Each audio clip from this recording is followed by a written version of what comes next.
What is going on, everybody? RB here, Philly Take with RB. You guys know what it is, man. Shout out to everybody already up in here. We're back with some Sixers talk. Lots going on, and just really a lot of business to get down to in the next month and a half. Started by a lot in the next week and a half. It's crazy how fast things are going. Again, I go by RB Philly Take with RB, and I'm delighted to be joined up here today by my guy, partner in crime. What is going on? Introduce yourself, my guy. Yeah. DJ Eastwood, run it back. Home of the most brutally honest. You already know it. Yes, sir. Shout out to everybody up in the chat. Today, we're going to do something really special. We're going to get to hear from all you guys. Starting in about 15 minutes, we're going to drop the link. You guys can call in, give us your thoughts, your comments, your opinions on the Sixers, the offseason. I mean, we are in a really different position than we were at just a few months ago. It's crazy what's going on with this team. Shout out to everybody up in the chat. We are live on two channels right now, Philly Take with RB and the Run It Back. Now, Run It Back Philly. You want to tell them about your little merchandise and your little name change and everything? Yeah, I did a little bit of rebranding, I guess you could say. I don't know. I just decided to call it Run It Back Philly. I got sick of the name podcast, I guess. I wanted the word Philly to be part. That's the main thing, actually. I wanted the word Philly to be part of my logo. That's really what I wanted. So, bam, I'm talking Philly, nothing else. There you go. And this man has a professional logo now. Like it is top notch. Yes, sir. I'm not very professional, but I have a professional logo. There you go. That's all you need. What's going on, Rick Bennett? Shout out to my channel members up in the building. Again, we are live on two different channels. We already got 61 up in the chat. RW, what is good? Says, I will be calling in. Yeah, we want to hear from all you guys in about 10, 15 minutes. What's going on, everybody? We're going to try to read as many comments as we can. But to start off, my guy, DJ Eastwood, man, it's been a while. A few months ago, we were in a completely different predicament than we were in now. Really, I just want to get your instant thoughts because I haven't talked to you. I mean, with the whole thing, right? The Doc Rivers, Daryl Morey, Dave Yeager, Sam Cassell. I mean, we could go on and on. We even signed a guy named Popeye Jones yesterday as another assistant. Great name. Assistants, man. Ton of help. Doc Rivers, I just read a quote about him. He said, I wanted to completely overhaul this organization and build a championship level type of staff. Really, the floor is yours. Tell me, what are your instant thoughts? Like, could you ever have predicted from months ago to be where we were at to now? No, man. First of all, I take, and you probably take, this sport and these teams way too serious. And I felt trapped in the Brett Brown era. I felt like it was never going to end. It was COVID-19, basically. It felt like there was no timeline for an end.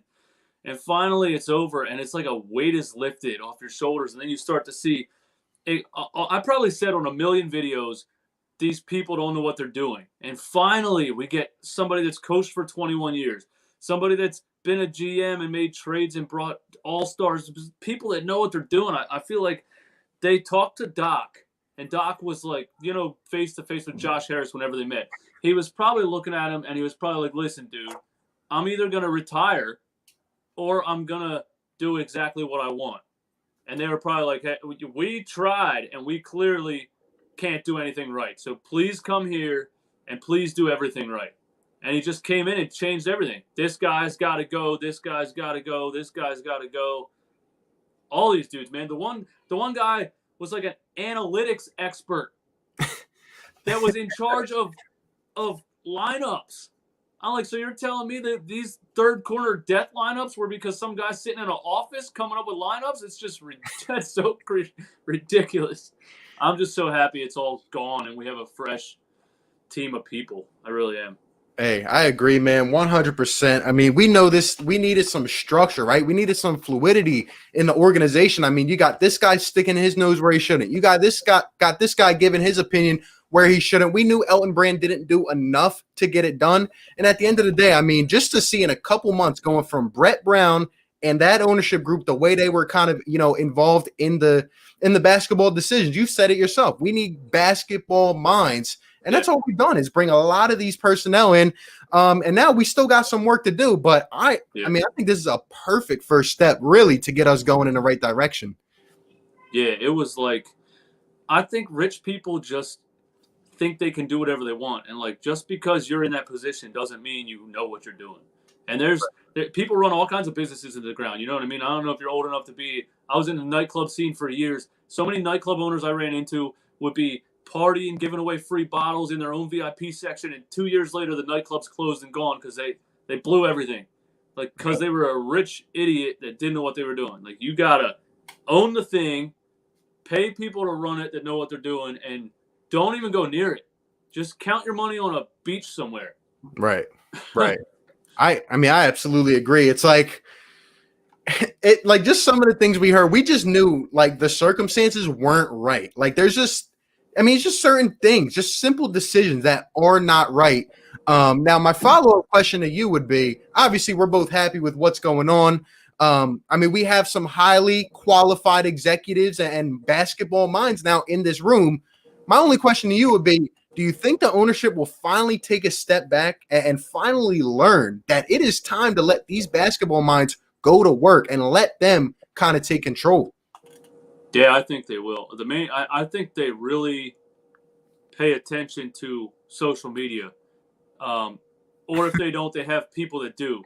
And fans have a huge influence on teams, especially with social media, because when you start to see nothing but negativity from the entire city, Right. these dudes, their only goal is to make money. They start seeing, okay, if everybody hates us, they're eventually going to stop coming to the game and stop buying the jersey and stop. We don't want that to happen. So we messed up, and we got to get someone that knows what they're doing. So, or they were going to sell the team. It was one of those two. They were going to take a step back, or they were going to sell the team. Yeah, I agree. I like, honestly, I thought they were going to like clear house, but at the end of the day, here we are. I know they want to make some super regional sports network. Don't know how those plans are going to go. But at the end of the day, all I care about is Sixers basketball. More so than just getting these basketball minds in here, I think this is the key step in taking the next development step with our stars. Ben Simmons, Joel Embiid, complimenting them better. Actually, let me hear your thoughts on that, because I know you've been profound about this as well as I have, and a lot of people are chit-chatting to me, Ben Simmons might be on a move. This guy might be on a move. What are your thoughts? Do we move forward with Ben and Joe, and what do we do with this roster? I think we move forward with Ben and Joe, definitely. If you look at 2017, that was the highest rated offense out of all these years, which is crazy. You traded a bunch of draft picks, brought in a bunch of big names, and you got worse, all because of fit. And that 2017 team was Brian Colangelo, who nobody liked. He's a big douchebag, but he knows what he's doing when it comes to building a basketball team. Elton Brand came in here, and I don't know if Elton Brand was making the decisions or if Brett Brown was so arrogant that he thought, like, I coached Tim Duncan, we need to do this. And they let everybody have a say, and we ended up with the most clunkiest roster I've ever seen with no spacing on the floor. It was just, I think they're going to try to get, they're saying it's worked before. We just got to do it the right way. I don't think they're going to trade anybody major. If you can get rid of that Al Horford contract, they will, I think. But even if you can't, I think Daryl Morey and Doc Rivers have an idea of, like, all right, he's not going to play a lot just because he's paid $110 million. We're going to use him the way he needs to be used. Yeah. That was another thing. They thought he had to be on the floor with Embiid and all that stuff because of what they paid him. It was just, no, I don't think they're going to make any major trades. I really don't. Yeah, it was atrocious. I mean, just for someone in their right mind to tell me that Ben Simmons should be traded, a kid at the age of 24 who can essentially do everything but shoot the ball. And we've only seen him under Brett Brown as an NBA coach. I mean, I just don't understand that kind of thinking. Like, at least give it a year or two, see where these guys go, see how they start to develop, because now we have a name brand guy who's going to get the best out of them on a daily basis, which is something we never saw the last couple years. I think this offseason is about complimenting them better, whether it's in the draft, whether it's in free agency, right? I think that, look, Daryl Morey, I know I saw your video about it. You said you were kind of scared that Daryl Morey could pull the trigger on a big-time trade. I think he's going to pull a trade to try to get someone in here next to Ben and Joe. I really do, because when you sit down with that roster right now, do we stack up with everyone else in the East? No, we need a shooter. We need a big primetime shooter. That's just my thoughts on it, but I'd love to hear what you think on it. Yeah, you need shooters. And Daryl Morey talked 2 or 3 days ago. he sat down with John Clark, I think, NBC Sports or something. And he said, all the people keep saying we're going to make a big trade because of all the trades I made in the past. But he was like, those trades were at a rebuilding phase, and that was to bring in a superstar. And he was like, this team already has 2 superstars. Right. We just need to work the pieces around them to make it work. So, but yeah, you definitely need shooters. If you look at all those teams, 2017, everybody on the floor could shoot the ball. Yep. I can't fathom how somebody thought that Joel Embiid and Ben Simmons needed another big man on the floor. That's just, I'll never get over it. I really won't. That's just so stupid to me. And you make a great point about 2017. I'd like to remind people that when we went on that big stretch, especially at the end of the season, and obviously, like you said, there was a lot more spacing with Ben Simmons and Joe, the way Ben Simmons was able to operate. But the funny thing about it is that we did it with guys like Robert Covington and Dario Saric. Now, I know people love them. They're the process heroes. To me, they're not quality guys on a championship type of team. You know what I mean? They're decent talent, but nothing over the top. So the fact that our stars were able to look that good with guys like that is crazy to me. But you got to remember, we had a J.J. Redick. We had a Marco Bellinelli. We had a Ilyasova who was hitting from deep. I mean, we need those type of guys. And right now, that is the job to go out and get them. With these 2, you need space. They're two big guys that one won't shoot, one likes to shoot and maybe shouldn't shoot that much. And you need space. And at the end of the day, Tobias Harris, defenders can sag off of him because he misses wide open shots all day long. Defenders sag off of Al Horford, and you just ruined all the space. And now it was just like jam and everything. I started to hate watching it.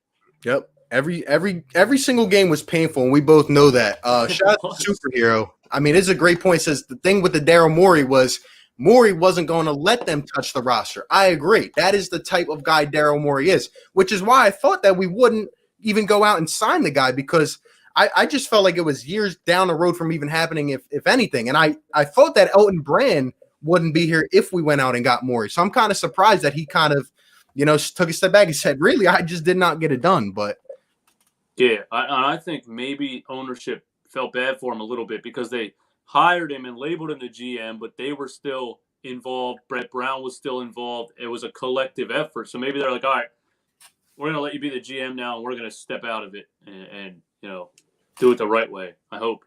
Yep. Auto Sound says the Sixers need to stop going for big names. We need the right dogs around Ben and Joe. I absolutely agree. And we're about to talk just for a few minutes, and then we are going to get your guys' phone calls in. We're going to drop the link in the chat in a few minutes, so stay tuned. We got 100 people in the chat. Again, go support both of our channels. The links are down in the description. We want to know all your thoughts, and I'm going to ask DJ Eastwood.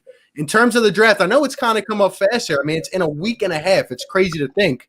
And then I think free agency opens like a couple days after, and then they're going to open this trade ban where teams are going to start trading. And in my opinion, I feel like teams have probably already talked to players, went behind, and they already have deals sorted out in some aspects. But in your opinion, are there any free agent names, any trade targets, any potential draft picks that just stand out to you? Or, I mean, it's kind of a weird year, right? Oh, yeah, it's a weird year. And like I was saying to you before we got on live, I didn't even really watch college basketball this year. And then I thought, did it even happen? And you were telling me there was a regular season and there was no March Madness. And I'm like, I didn't even really watch anybody play college basketball. So I don't really even, I read about the Terrell Terry kid a little bit. And then people told me he's not going to fall to number 21. And, I just want elite level role players, Montrezl Harrell type of players, those kind of guys that play hard defense, can catch and shoot. Don't care if they're coming off if they're the fourth man off the bench or the first man. Just elite role players is what you need, and people that can shoot the damn ball, man. Yep. Yeah, absolutely. We need shooters. I think that if we I still think we got to move one of the big contracts, and I put my faith in Daryl Morey to get it done, even though it is going to be a short-term kind of thing here. Maybe we move him during the season. Who knows? But there's definitely some key vets out there. I think a vet would actually be kind of important to our team. Just a guy that can come in because, again, that was one of the biggest things with J.J. Redick that people never understood, right? Even though he did get torched on the defensive side of the ball, and obviously he could shoot lights out, he was a vet. He talked about it. He does a podcast. He even said it himself. He said, I was the glue guy there. I kind of kept things together. And like you said, one of these tough guys, whether it's a Morris brother, whether it's a Jay Crowder, I think we need one of those guys to come in here and just, pound it every single night. So I'm going to be looking for free agency in the draft. I hope – look, I want to know your opinion on this because we kind of go back and forth about this. But I think that Ben Simmons is going to kind of transition to like a point forward type of role under Doc. He's not going to have the ball all the time, but he's not going to have the ball. So I think we need a combo guard to kind of plug in next to Ben, who can kind of be his Kyrie to his LeBron, if that makes sense. So that's absolutely what it is. Yeah, that's absolutely what it is, and that's what they tried to do with Markelle Fultz. It's like that, but that's because that was Brian Colangelo. He knew what he was doing when it came to building a basketball roster. He knew Ben Simmons wasn't a point guard in the half court, and people still argue all the time. I just feel like I don't want to insult people's intelligence, but anybody that knows the game can see that if they play 15 feet off, you can't play point guard. There's nothing you can do. Right. So you need a guy in the half court that can at least run a pick and roll and make the defense move, and then Ben can do his thing, getting rebounds, running transition. There's plays you can run for Ben in the half court with him and the ball in his hands, but having ball handling guards on the team at the same time is perfect. I mean, Trey Burke only got like a couple chances, and he looked amazing with Ben Simmons on the floor. It was like a perfect fit, and Brett Brown was like, nah, we don't want to do that. Yep. Yeah, you need you need a combo guard. Yeah, I think they need kind of what you said, what Markelle Fultz was supposed to be on this team and didn't pan out to be. I really feel like they would have put Ben in that role, but I feel like Doc Rivers is finally going to be the piece to come in and, lay it down. I feel like there's been no identity, and we've talked about that for years now. I mean, but this is finally the time. So, I mean, there's no excuse not to go out and get a guard in this draft, a talented guard. There's a lot, especially that are going to fall. But yeah, with that being said, we just got to get better. We got to get more talent on this roster. Shout out to everybody up in here. We got 115 up in the chat, live on 2 different channels, Philly Take with RB and Run It Back Philly. So with that being said, at this time, we are going to go ahead and open up the phone lines. Now there can only be about 8 to 10 people backstage. I can see the order, so I'll bring you guys on as we go. If you can't get in right away, we'll just wait a few minutes, try to get back on.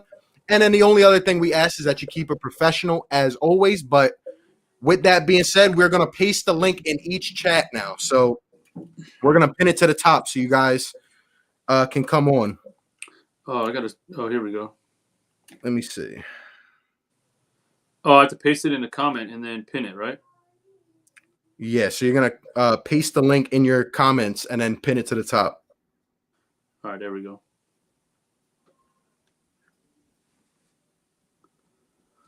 Yeah. All right.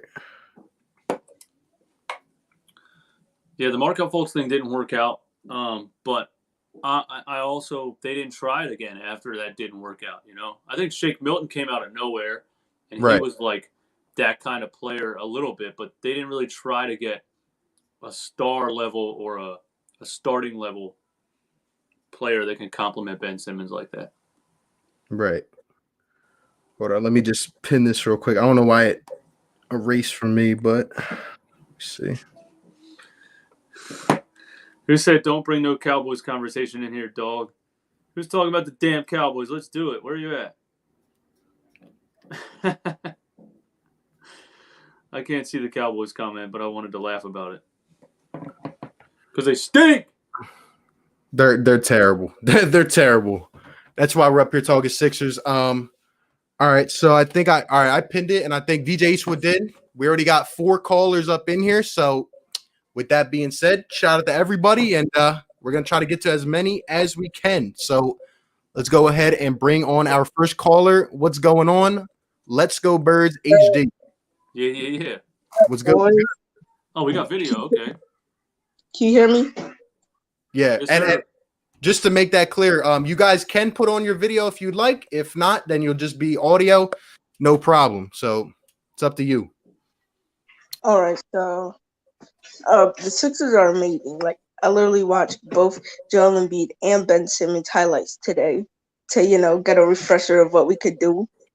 And Joel, this offense is good.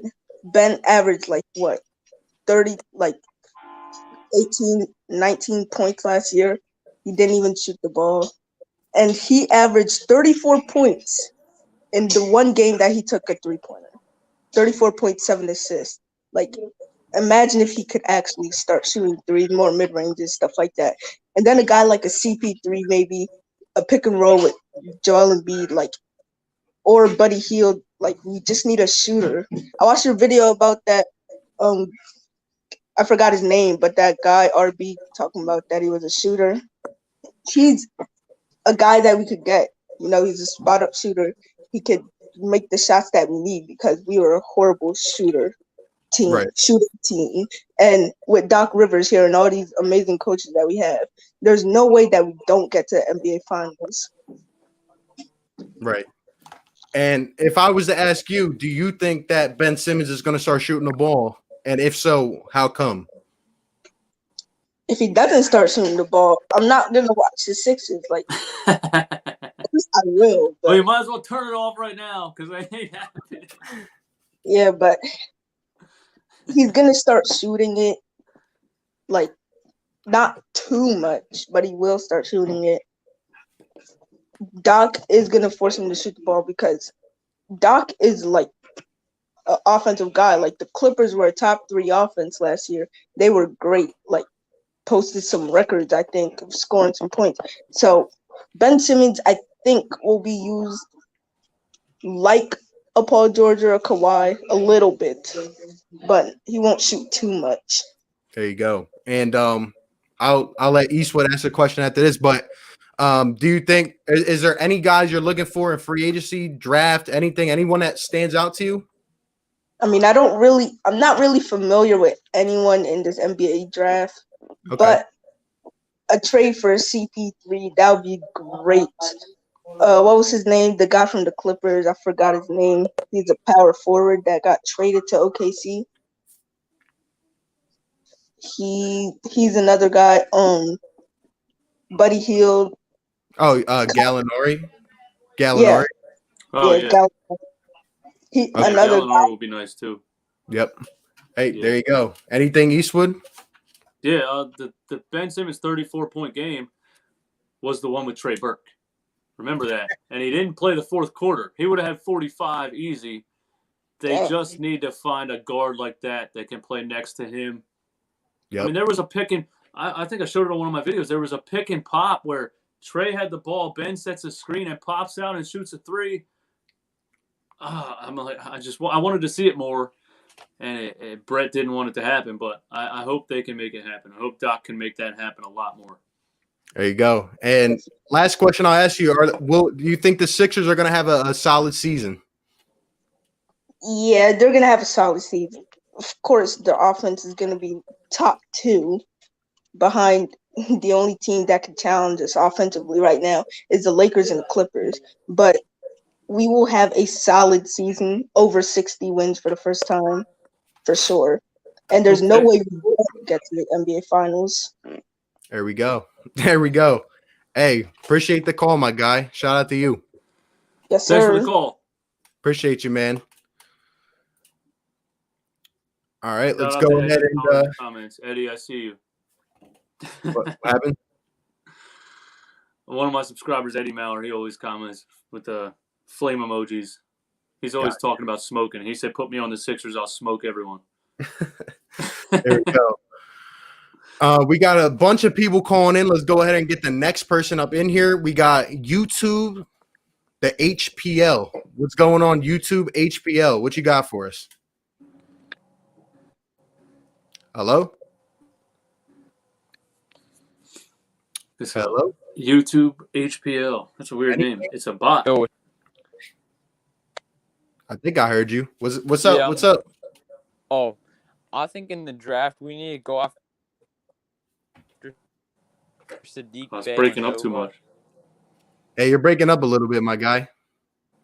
You know. Say it again. We need to go after what? All right. Hey, HPL, go out and come back in, and then I'll get you in front of the line again. Right? I can hear you, but you're kind of breaking up. Can y'all hear me? I can hear you now. Yeah. Oh, what's All up? right. Yo, just go out and come back in, and I'll bring you back in. All right. All right. Let me get let's see. Braden Sixers all day.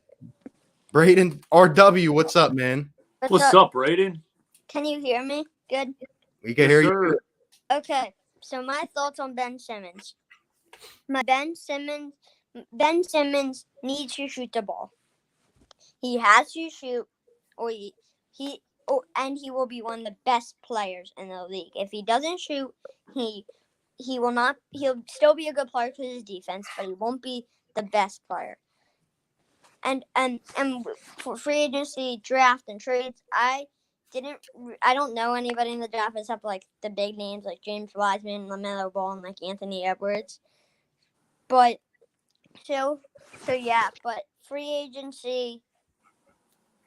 But for trades, I would Al Horford for Buddy Hield.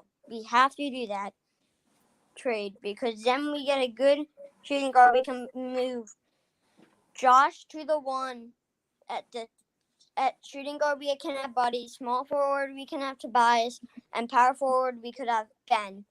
And then at the center we could have Joe. Well, and for Harden stuff, don't believe it. Don't believe it. So yeah, I don't think it's good. And yeah, I like it. Hey, Braden, how old are you? I am currently 9. Wow, man, you know a lot about what you're talking about for being 9 years old. I don't even think I was watching the NBA when I was 9 years old. So shout out to that. Hey, shout out to you, Impressive. Braden. Who's your favorite Sixer? My favorite Sixer is probably Ben Simmons. I'm repping the jersey right now. Mhm. Yeah. Yeah, There you go. And you think Ben Simmons is gonna finally shoot the ball this year? yeah, with Doc. Rep Brown, no. There you go. And you think we're gonna beat the Celtics this year? Yeah, we're gonna sweep them. There you I go. want to sweep that. I like it. Yeah, I love the energy. Hey, any bold takes before I let you go? Yes, I have a bold take. Let's hear it. We have 63 wins and win the NBA Finals. There you go. I love it, man. Hey, shout out to you. Appreciate you for coming on, my guy. Thanks, Braden. Thanks. Hey, Braden. I might be back, so. All right. There you go. Leighton Woodley said Braden would outcoach Brett Brown in the playoffs. Hey, let us My know. money's on Braden. Let us know in the chat who would outcoach. I think it would be Braden, but appreciate you, my guy. All right. Shout out to everybody in the chat. We're just trying to get to the comments as well. We're going to bring in, let's see, we got NBA Fan. NBA Fan, what's up, man? Yo, what's good, bro? How you been? What's good? What's good? All right, that's what I think they need to do. They need to trade Al Horford, bro. And we need to trade that OKC pick because nobody's going to take Al Horford just by itself. Draft picks are gonna like take that next call, take that make the next step. That's my prediction. Okay. Now, my question back to you would be, now you're trading Al Horford, you're trading the 21st pick, right? So who are you trading that for? And, are we getting a lot back, or how are we going to address the shooting issue on this team? To me, I'd go for Buddy Hield, dude, but that would be my thing. I don't think you would go for CP3 at this age. I like him. He's a great like all-time great point guard, but he's not going to be like the one that how do I explain? Like he's not going to he's going to be a good leader, but I don't think it's worth it to have him at like this age. I think Buddy Hield, quick trigger, catch and shoot. There you go. And I think if you have a late round, they got to figure out how to way to also develop a point guard to play alongside Ben Simmons. I think this might be a stretch, but I think if you can get something more out of Shake, like get him build his confidence up, perfect guy to put around as a point guard. And then get rid of Josh J. Rich, bro. That broken ass jump shot, man. Just so bad, bro. Jay Rich's jump shot, you mean? Or both? Dude, it's the worst thing to watch, man. Oh, But it's bad. boom or bust. It's boom or bust. Interesting. Now, let me ask you, do you think the 21st pick at Al Horford gets it done straight up for Buddy Hield? I hate to break it to you, but like they might have to give up Matisse in that. Ooh. But I'm like, dude, at this point, I'm just like, you need offense, bro. Hey, I'll digress Dude. to TJ, but people know how I feel about Matisse. I think he's the next coming of, a multi-time defensive player of the year. So I'll let him answer that. But He is. Good. He said you need offense, and that's I like to take because we needed offense, and we drafted another defensive player, and Matisse is going to be great, but you're right, we need offense. I think if Buddy Hield wants out, if the Kings get the 21st pick straight up, that's a good trade for them. If they take the 21st pick and Al Horford, they get a center who's experienced. They're taking on a lot of money, but if they just want to, if they got that cap space and they just want to eat, I think Horford and that 21st pick should get it done if Buddy Hield wants out of there.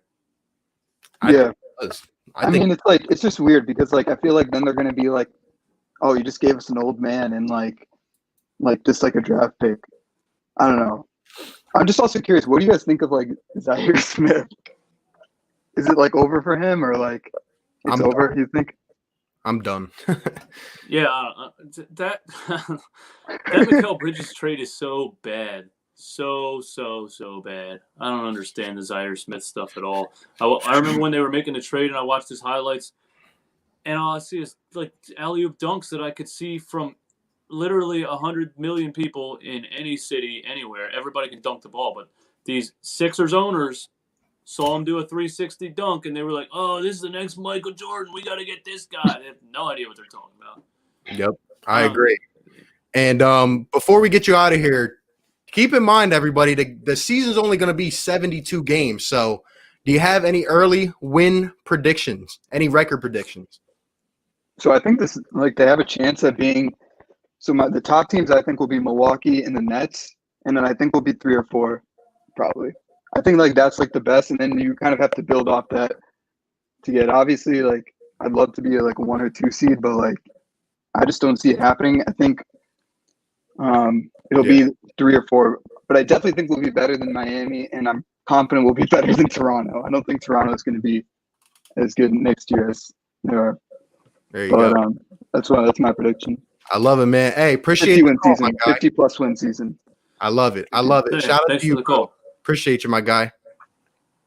Keep in mind, in a 72-game season, like 40 wins is a pretty big. Mm-hmm. It's like 40 is the new 50 almost. Yeah. 40. You think of 40 wins like 500, but 40 wins is 40 and 32. So. Right. I'm actually not even that worried about the regular season. It's more the postseason. You know what I mean? Can we get through to the second round and third round? But hey, we'll see. Next, we're bringing on 76ers Universe. Shout out to my guy, a.k.a. Superhero 18. What's going on, my guy? Hey, guys. Oh, there he is. What's going on, my guy? I'm doing great. Nighttime chill. I had a hoagie, and now I'm here talking Sixer basketball with 2 of my bros. Hey, love it, man. Hey, what you got Had a for us? hoagie. Well, like you all, I'm excited about Dale Morey. I'm excited about that Rivers. And like I wrote on the comments, if we had kept that for 8 years, I would have pulled all my money together. We would have stormed out to the Harrison office and it was like, give us the team or give us the team. I just couldn't stand it anymore. Yeah, I mean, I we're couldn't right either. there with you. You would need a lot of money. You got that much money? You would need a lot of money. I'm just an average Joe, but isn't that the ironic part? You got these jackass rich guys who don't know anything, and then you got the Joes like us who know everything, but we don't have the money to go do what we need to do. But hey, we got Dale Morey, we got Doc Rivers. He built a phenomenal staff. Dave Georgia, Sam Cassell, that defensive guy from the Pacers actually getting a lot from the Pacers. Like literally, Popeye Jones was an assistant with the Pacers, and they got that cap guy from the Pacers. Hey, I don't mind being for the Pacers since, ironically enough, and last season I couldn't believe it, and I was mad about it. We lost a season standing to them. No offense to Pacer fans. I did not think that Pacer team was better than us. That's how happy it was.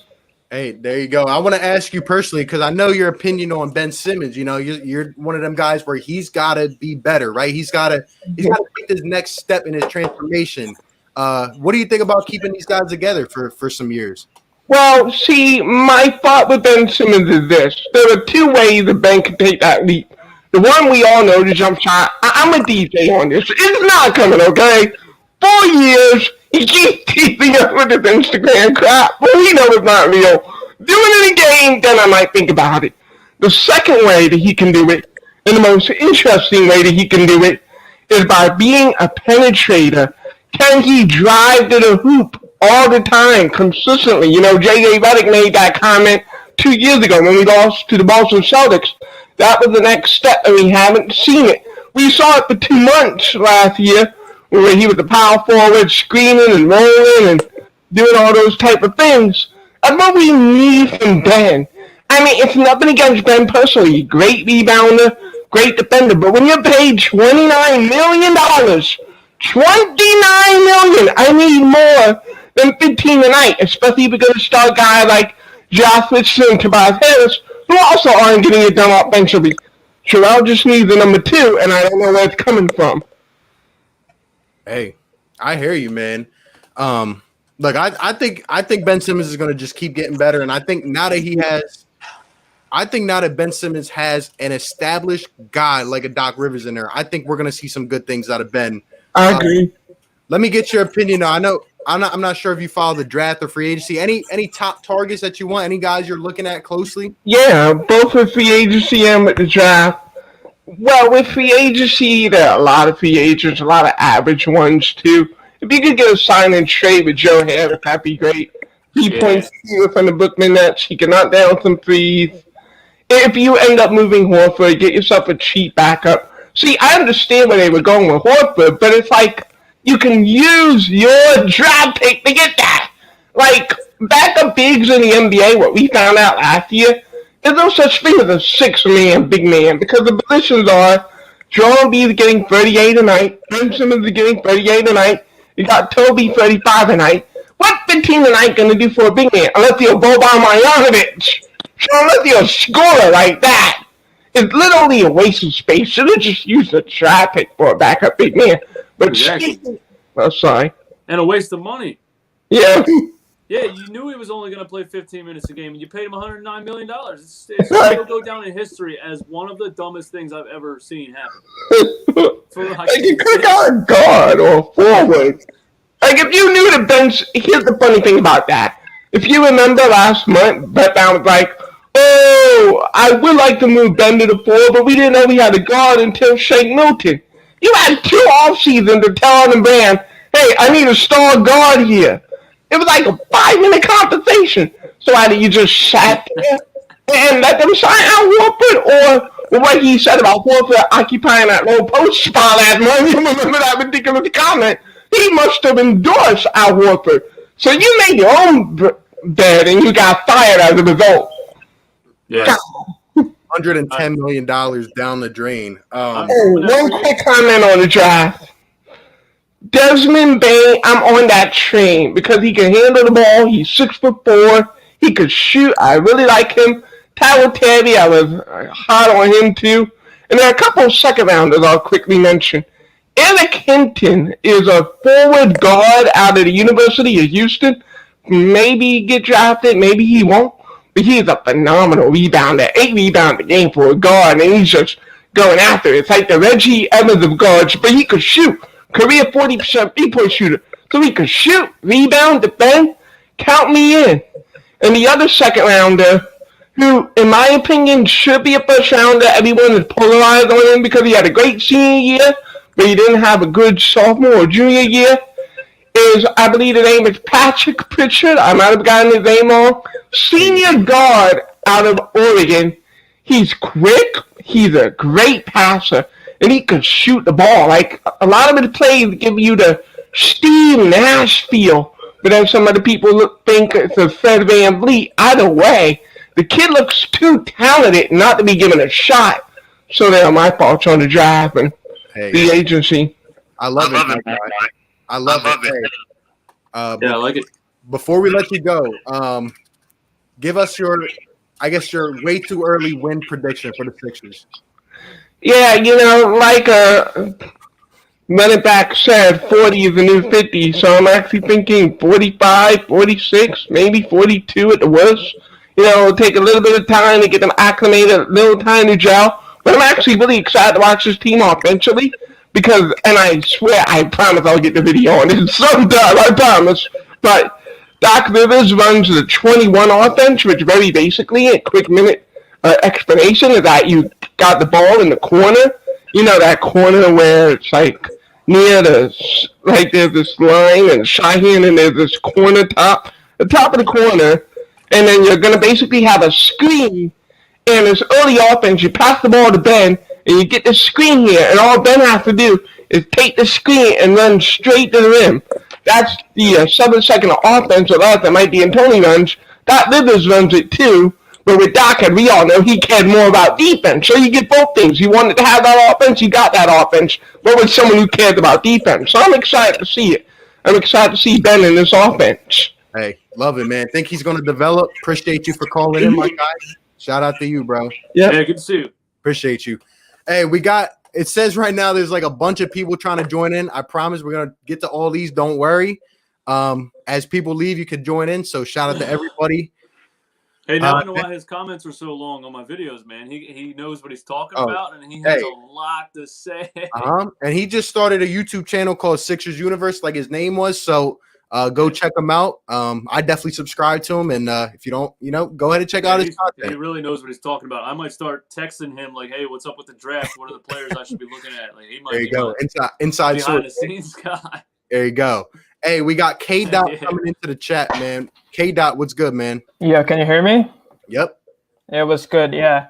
So my main point was that Ben's a tall dude. He's 6'10", so we should probably load manage him next season because this season he was starting to get injuries and shit, and that's kind of scary.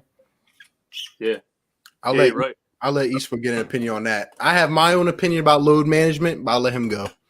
I mean, I remember saying that in a video that we just assumed Ben Simmons was invincible, and we didn't even take into account that he's also 6'10", 6'11", and, he starts getting lower back injury, a knee injury, and we're like, all right, maybe we should start treating him like a center and not run him 40 minutes a game for 82 straight games, Yeah, plus we forget that he's 6'10", so a lot of weight goes on his joints and shit. I'm not biologist or something, but yeah. That, and the second point, it was Ben, everybody says Ben starts shooting threes, the MVP straight off, but the main reason we want him to shoot threes is because he'll space the floor for Embiid, right? But even if he does start shooting three, people with how they treat Westbrook and Giannis, they're still gonna sag off because that's not the best option for him, him shooting threes. So I don't know if that's the best case scenario. Obviously, he needs to shoot 1 or 2 threes, especially when the shot clock's running down and not pass it away and just being allergic. What do you think about that? Just my opinion on that. I think you're absolutely right. It's not gonna come just full fruition right away where he's just gonna start jacking up 8 a game. He has to take, like you said, when the shot clock's expiring, right? Or if he has an open corner three, those are the ones I'm looking for, right? You can't pass those up. You got an open shot. Take the shot, Ben. Just take the shot. It's going to start coming more naturally. I think he even needs an inside game. I think he needs a 10-foot jumper, right? A little floater, something like that, just to get him going. He's got to get in that rhythm. But I'll let Eastwood answer to that. I think him not shooting was so frustrating because we saw him shoot and we saw how good it looked, and the swish didn't even touch the rim, and the follow through, and it looked like a perfect. Or you know what I mean? If he was out here shooting like Hassan Whiteside or something, then we'd be like, yo, never shoot the ball again. Please don't shoot threes ever in your life. But it's it looks like he can do it at a decent percentage. He just won't do it. Yep, I agree. Yeah. I think we're going to need to see a lot of development in that sense, but I think the confidence, like Eastwood said, I mean, we know the guy can shoot. He can shoot. He just has to do it consistently and get whatever's in his head out. But, hey, let me ask you, what do you think about the Sixers season? Any other targets you're looking for? And what do you think what's your way too early win total for the Sixers? Well, I think we're going to get 40 to 45 dubs, I'd say, around that much. And that's so about one interesting prediction I got is that the Nets, I don't know if KD can come back. He's 30-something with Achilles injuries. And obviously in the history, Achilles injuries, no, not Achilles, sorry, what is it called? ACL or whatever happened. So that's a pretty big devastating. So I don't know if he can carry the way he did. Like, I don't know if he's as good as he was with the Golden State and stuff. And I don't know how he'll mesh with Kyrie too. So maybe Ben, what's it called? Sixers might be second seed this season. Who knows? Yep. That's a good take. That's a really good take. The Nets are going to implode, and I can't wait for it, man. Those two guys are absolute head case narcissistic maniacs. I cannot wait for that team to implode. Hey, I agree, man. Hey, appreciate the call, my guy. No problem. Shout out to you, man. Have a good one. You too. Later, K-Dot. All right. Next, we got RJ for Sixers. What's going on, my guy? Hey, yo, dog, what's going on, yo? You already know I'm repping today. You already RJ, know, what's up? man. Hey, For them I like Cowboys, first of all. Dude, he was talking crazy in the comments, talking about something. What y'all think about the Cowboys? I was like, hold on. Hey, that's just disrespectful. Why? Because man, hey, man, you already know. Because Gilbert Grape looked good for a couple I possessions. just want Ben going crazy this year for real. Like, I am sick and tired of the ball acting like he can't shoot the ball. Like, dog, you nice. Like, you know what I mean? Just all you gotta do is just trust yourself. And you are and Joel Embiid, man, if all we need really is a full healthy season. Like, we can't get a healthy season. That's another reason why everybody be snapping in the comments and our Twitter be going crazy, because we can't keep a guy healthy for more than 20 games. Like, I'm like, dog, it get crazy. And so hopefully this year we're gonna be all right with the with trying to keep these guys healthy, man. Like you was talking about earlier with the load management. Yeah, the Bulls 6'10", like he kind of got it. Like, we can't be running him like a horse all the time, even though the ball is nice, but he ain't no LeBron. Like, he ain't working out. He ain't got the same trainer like LeBron. Like, it's a lot of guys that's not working on their body like that. Especially when Ben Simmons, you see him on fucking Call of Duty. Like, come on, dog. You know what I'm saying? He ain't working out like LeBron. So we want him to be LeBron, but he not. So, you know what I mean? But Hey, there you go. My question for you would be, what do you think Ben Simmons' ceiling is in the NBA? man, Ben Simmons ceiling, the ball, he's in my opinion, I think he is a triple double. He could be a triple double assassin, dog. And I don't got no problem with him scoring 15 a night. Everybody want him to score 28, 29. Like, I want him to score 15, but I want him to if he gonna be scoring 15, he just make sure he continues being a beast with the rebounds. And oh yeah, and that's another thing. Rebounding, dog. Come on, dog. The rebounding was crazy last year. Y'all seen that shit, dog. Like, it made no sense that we got 3 centers and nobody can't get the rebound. Like, what in the world? But no, yeah, I think he's a triple double assassin, dog. And we could continue to develop his game with backcourt front court efficiency with his rebounding. And his defense and his stealing. If he can add a hit, dog, he could be an Oscar Robertson for real. And that's why I'm like, dog, if he could just, all he had to do is just continue to just being confident with stretching the floor out. Because if everybody paying Embiid, he got 3 people on him. Like, you know what I'm saying, you scared to shoot the ball, it's gonna be a wreck. But if he can attack the basket and make sure that he get the rebounds, the assist gonna come. That boy, I don't even gotta say nothing about his assist. Mm-hmm. The boy, he about that. But we just gotta make sure we get some spot up shooters so he can continue to do his thing. But his ceiling is definitely a triple double assassin, dog. He another Russell Westbrook in my eyes for real. There you go. So what do you think about the Sixers season this year? You think we're finally going to turn it around, given this whole new staff and this whole revamp? What's your predicted win total? Way too early win total. All right. I love this coach. Like, dog, when they said Bill up, and when they said fucking Sam Cassell's coming, and fucking, I was like, dog, I was hype as I'm up, man. because these guys is dogs. Like, Doc know how to win, but I'm scared though, because he played for the fucking Celtics, dog. So I don't know if he gonna be, you know what I mean? Him and Brett Barron and Brett from Boston and what's it called? You know what I mean? I hope he ain't got none of that Celtic stigma with him, dog. We don't need none of that bad luck. But hopefully he can develop this dude like Rondo, develop his guys like make Ben Simmons play like Rondo, play like a dog, like him, like he, you know what I'm saying? Because you see how Rondo did this year, like, whew, I hear you, man. crazy in the second half of the season. Total? Like you said, bro, I'm not worried about the season. They gonna get there regardless, dog. Because who else they got outside the Nets, the Bucks, and Toronto? Like, you know what I'm saying? I'm not really focused on too much of the Pacers, which we should be trading with them to try to get some shooters. But you know what I'm saying? Like, but I'm not really necessarily worried about the rest of the season.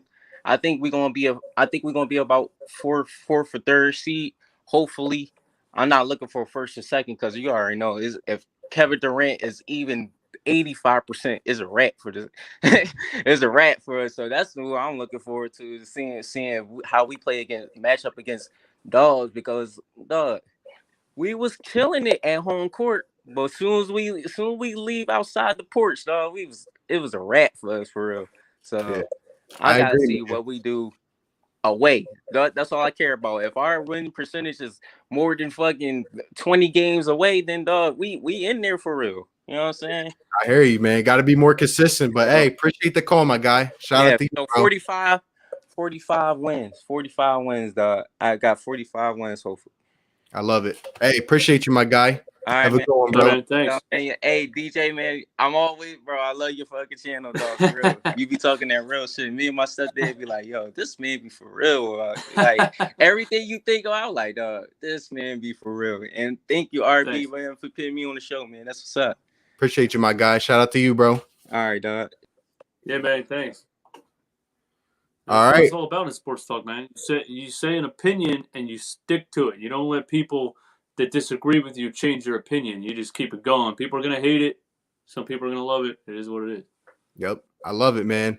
Hey, next. All right. So we got a bunch of people trying to join in. We're going to try to keep these going here. Next, we got BLSG. What's good, my guy? What's up? What's good? What's good? What you got for us?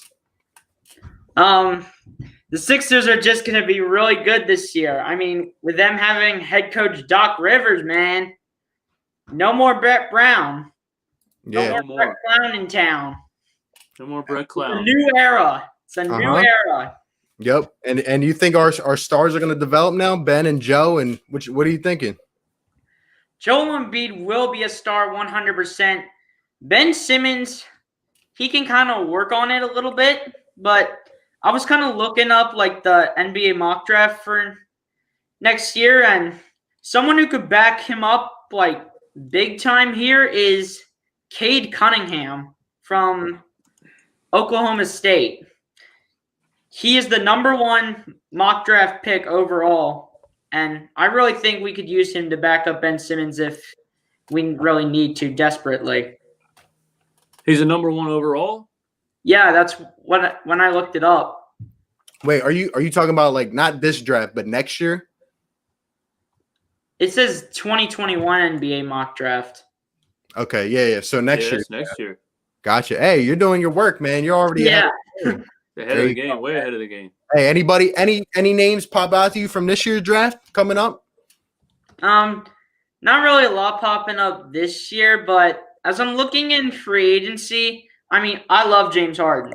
I get it. I love him. I love James Harden, but he's going to be too risky to get. At the end of the day, he's going to be risk to get. I mean, we're going to have to trade either Ben Simmons or Joel Embiid, and I'm not going to want to do that if I was the head coach. I would go after Buddy Hield because he is a shooting guard, and Josh Richardson has been struggling. So if we have the cap, I think we could go after Buddy Hield, and we trade like Tobias Harris or Al Horford or someone like that with maybe like a first-round pick, and we will get Buddy Hield. Yep. Hey, I hear you, man. We got to clear the contracts. Hey, before I let you go, what's your way too early win prediction for the Sixers?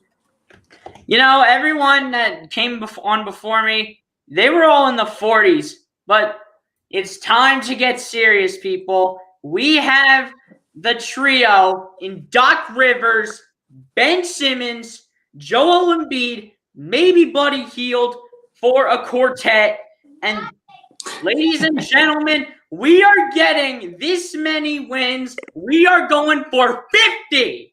We're going for 50 wins with head coach Doc Rivers, Ben Simmons, Joel Embiid, maybe Buddy Hield. I don't care. Talk smack about me taking 50 wins. I don't care. This is the year that we get 50 wins. Doc Rivers is the head coach. This is a new era. There's no more Brett Brown. He is gone. Doc Rivers is a legend. He is leading us to as far as he can. Either the conference finals or the NBA finals is where he's going to lead us with this team. I love that confidence, my guy. I got no arguments against that.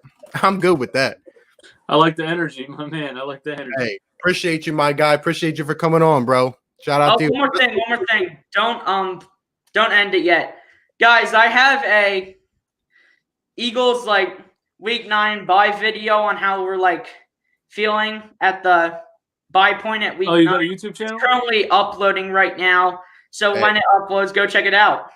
Hey, shout out to him. BLSG name right there. Go check him out. If you like the stuff, hit that subscribe, my guy. Appreciate you. And also, we hit 80 subscribers, so shout out to everyone who subscribed to my channel that is currently on this stream. Hey, that's what's up. Is it BLSG? Is that the YouTube channel? Correct, DJ. Right, cool. Hey, love it, man. Keep it going. Keep grinding, my guy. Yep. Daily Drip, Stephen Conrad, what's good? Appreciate you, my guy. Yep, take care. You too.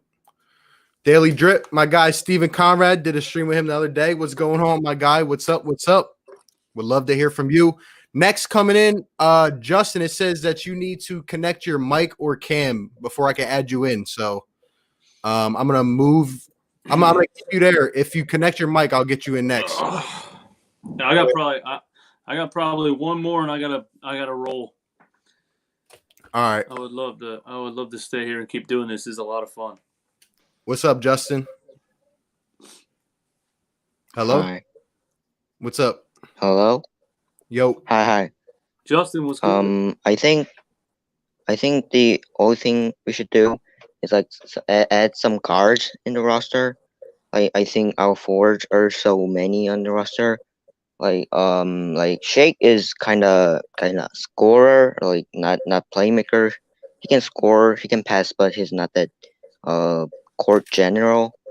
I think Buddy Hield will be a good complement to our stars Joel and Ben. Drew Holiday will be good, but I think the Heat is kind of like they're gonna give up Tyler Hero for him. Like we can't get him for Al Horford.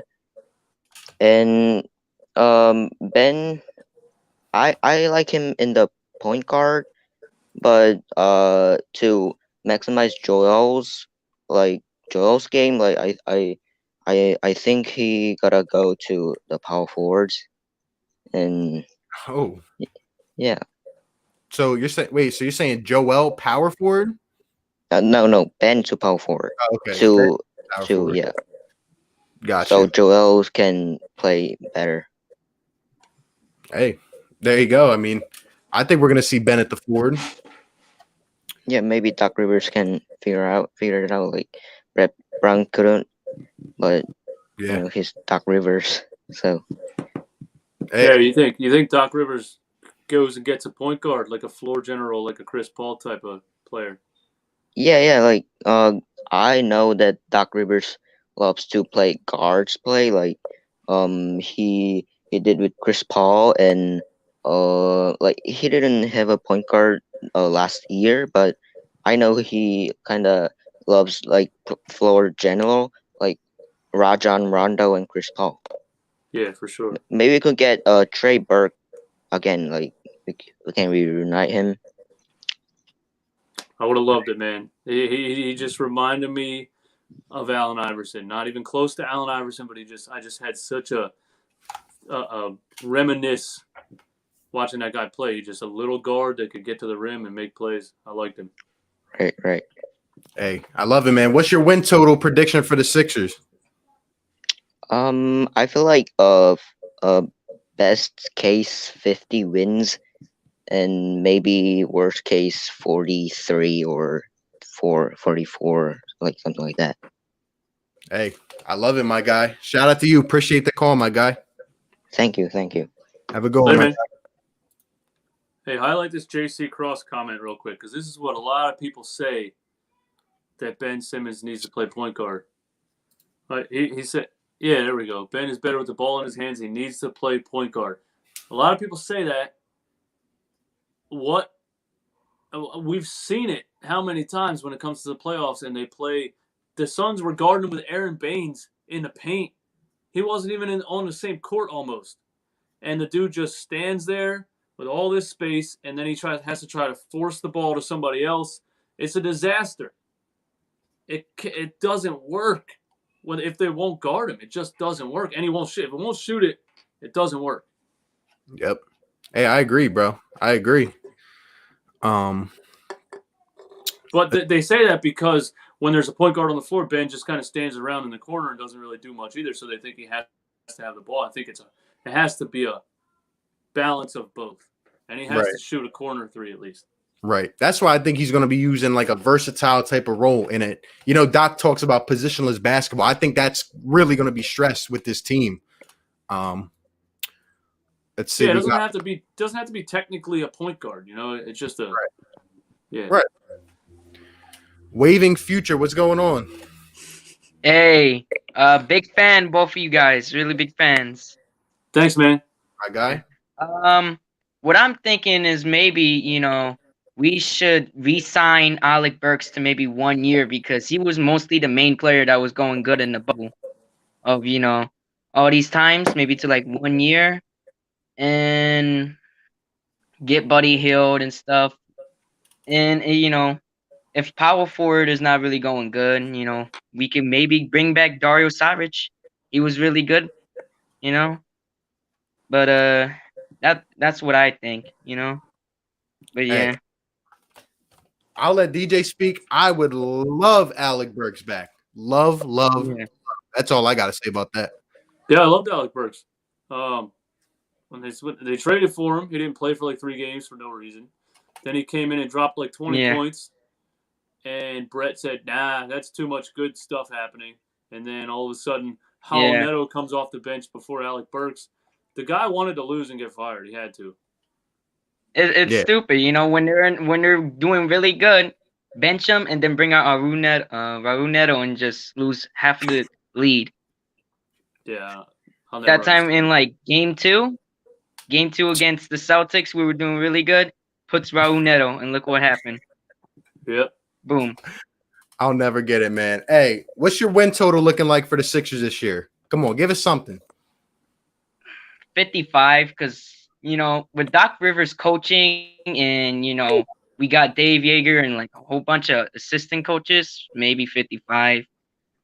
But yeah, my Twitter account got locked out, so I can't really tweet you guys things. But, you should check out my YouTube channel, because I did get to meet Tobias Harris. And I asked him a question about Doc Rivers that maybe you should go check out. Hey, definitely. What's your YouTube channel? Waving Future, the same as my username. All right, cool, man. I'll definitely check it out, bro. Yeah. Appreciate you, my guy. But thanks. Yeah, before I go, running back, me and my friend are really good, big fans of your YouTube channel. Love your videos. Thanks, it's man. funny. Yeah. Thank you. All right. You're Appreciate welcome. you, my guy. All right. Next, we got the man, the myth, the legend, Smokeless YT. What's going on? Hello? Smokeless, what's up? I didn't even realize my mic was muted. Oh shit. Oh, my fault for cursing. Oh, but what's good with y'all? What's good with y'all? What's good with y'all? What's good with y'all? What's good? What's good? Hey man. This the guy that made the video of me. Yep. Yeah. Yes.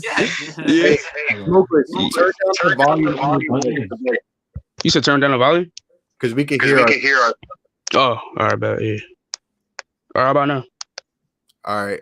All right, you good, but We can still hear it.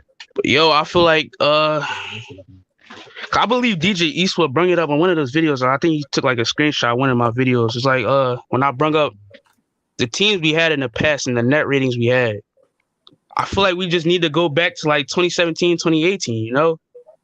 Yeah. But like, that was your video. Yeah. Yeah, that was you. Yeah. Like my free agency, like I feel like we need like hella shit. I'll be like, I want Marco Bellinelli back. Who else I need? People are sleeping on Javon Carter. I believe he's a free agent, a nice 3-and-D guard. Cause we had troubles with Kemba Walker and stuff. So like, I'm tired of like going under screens and we can't even go under the screens. We can't even guard that. So like, that's one of them. But after that, I feel like this team is gonna go all the way. If you look at this coaching staff, Doc Rivers, Dave Yoger, bro, I never seen that before, bro. I just never seen that before. We had Brett Brown and what's his name? I don't even know his name. I don't even know like something like that. But like Brett Brown was doing nonsense on his team. What people don't realize, we have Doc Rivers now. So I really think the potential of this team is gonna skyrocket. It's gonna skyrocket. I agree. Any guy you think's gonna go out this year, maybe take a big step up? Yeah, for sure. All right, Dave. Hey, so there's one more thing. Hold up. Yeah, let us know. Oh yeah, in the draft too. I made like a couple mock drafts. Is this one guy from I believe Virginia, a forward from Virginia? His name Mamadi Diakite. I feel like he should be like a replacement for Mike Scott, another shot blocking big, can stretch the floor. He's very versatile. That's the guy I should look for. Hey, definitely gotta check him out, man. Anybody that can replace Mike Scott. Hey, Smoker, let us know your win prediction for the Sixers. I got us winning 50. I got us winning 50 games. The potential with Doc Rivers, we have Dave Yoger. This coaching staff is just intriguing, you know. But it's just like I feel like we going all the way. Like I'm talking about a ring. I'm talking about a ring. Hey, I love it. Hey, go ahead and check out on YouTube. Facts. Good. Oh yeah, shout out to y'all. Y'all inspire me for real. Y'all inspire me. Appreciate you a lot, Mike. Yo, for sure. Shout out to you, bro. Yeah, for sure. You too. He didn't turn down the volume. No, he didn't. I was trying to scream so I couldn't hear myself, but it's all good. But I do got to run though. This was fun. Wish I could hang out and do this all night, but definitely, my guy. Appreciate you being on here with me, bro. Thanks for everyone in the chat. Yeah, man. Go Sixers. It's only a month away, man. It's ridiculous. I can't believe it. There, my guy. Hey, and we're definitely gonna be collabing more, talking. We can do more of this and whatever you guys like. So yeah, we'll get some good post game Sixers stuff going on. It'll be a good time. There you go. All right, man. Peace. Thanks, everyone. All right, bro. Have a good one. Later.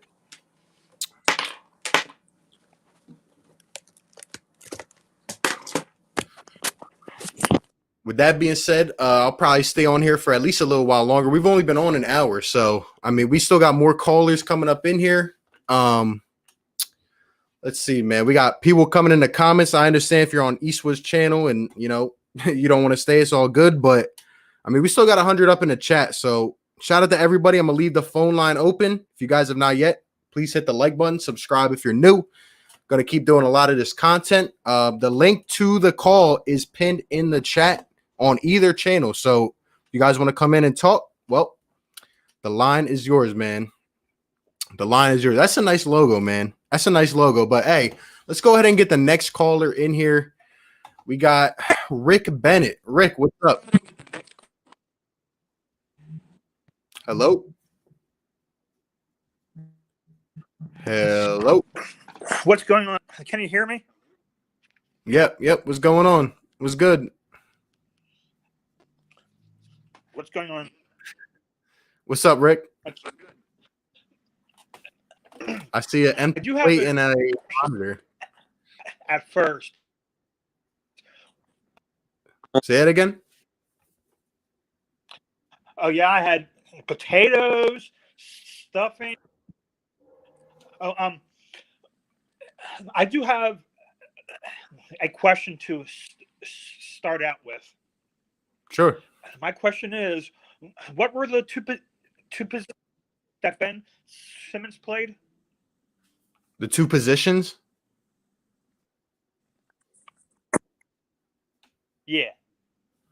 Well, I mean, he's played point guard under Brett Brown predominantly, and then near the end of last season, we moved him to power forward, which is, I mean, he's naturally a power forward, but we moved him to the traditional power forward role. Okay. And what a difference between those two positions. Well, point guard is your main ball handler. He's the guy that's going to bring the ball down the floor. He's going to, set other people up. He's like the floor general type of dude. Whereas the power forward, I mean, nowadays it's almost like positionless. Like the power forward serves a lot of different roles. But at the end of the day, like Ben Simmons is a different type of power forward. He's a guy who can control the ball. He can play on the ball, off the ball, but most power forwards are able to shoot. So he's definitely got to develop that shot, in my opinion.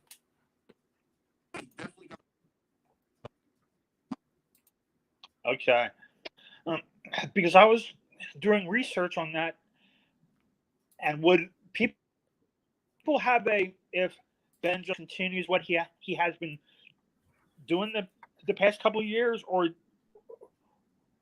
do people want him to shoot?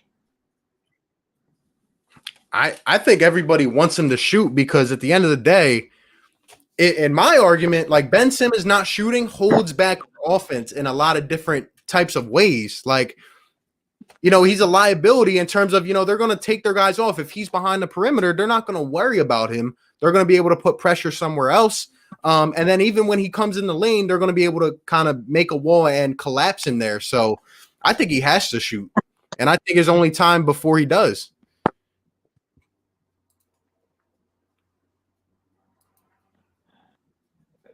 That's what I'm thinking, because if Brett Brown stayed, Ben would be doing more of the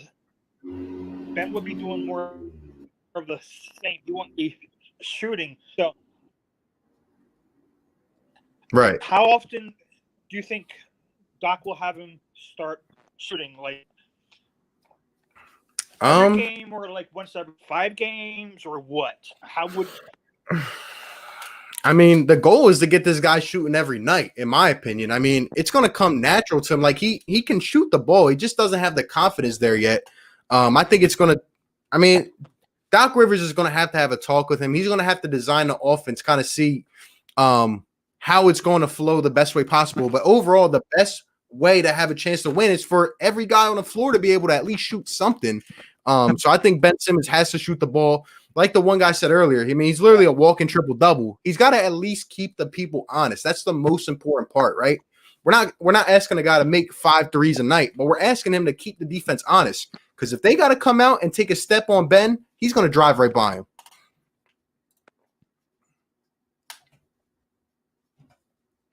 Yeah. Yeah, but very, very good. Because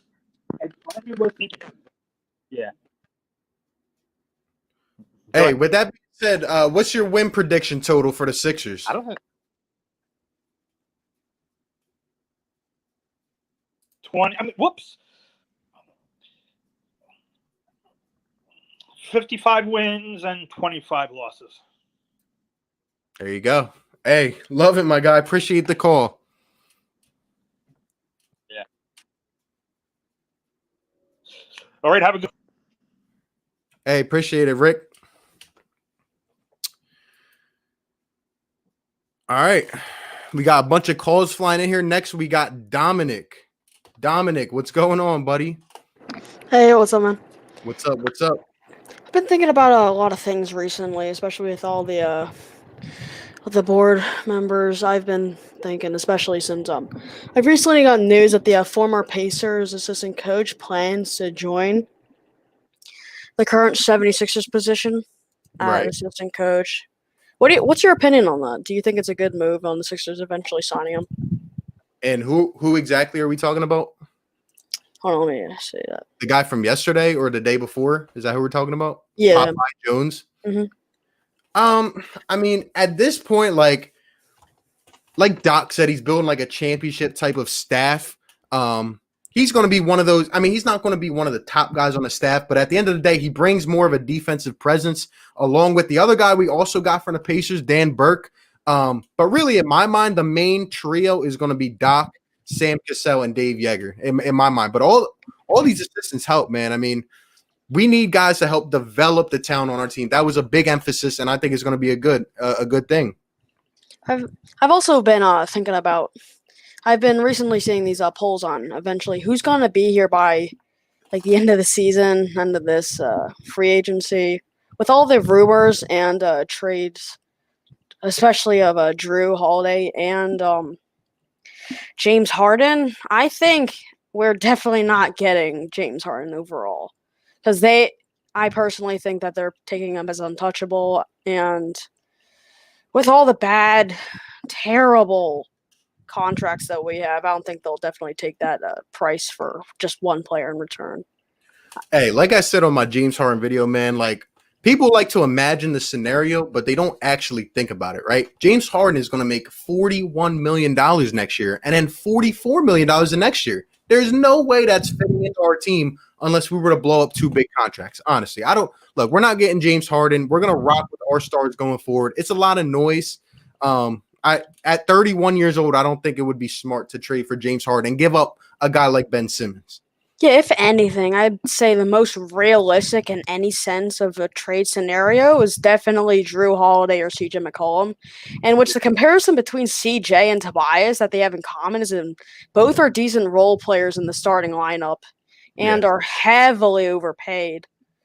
And especially with the win or lose championship now setup that the current 76ers have, it may work, but you don't know if we're even going to get past the semifinals again. Yeah, I agree, and that's going to be a big task, right? I feel confident about the regular season. How far can Doc take us in the playoffs? Because we know this last year was not a good sample size. Real quick, I want to ask you. That's a nice background you got there. What are you got like a YouTube channel or something? Not really. I just barely post to it. It's just a little background I found. The dumb watermark in the top corner. I just thought it was cool. This little thing. I think it's cool, man. I like it. But hey, before I let you get out of here, any bold takes or like what is your win prediction total for the Sixers this year? I'm not trying to be the bold one, like high hopes. I'm not really the biased person. And there's literally 2 scenarios, and it all depends on everything that happens during this free agency and off season. It all depends on the moves that we've made, and we already had some good signings, but then again, that's just 2 people.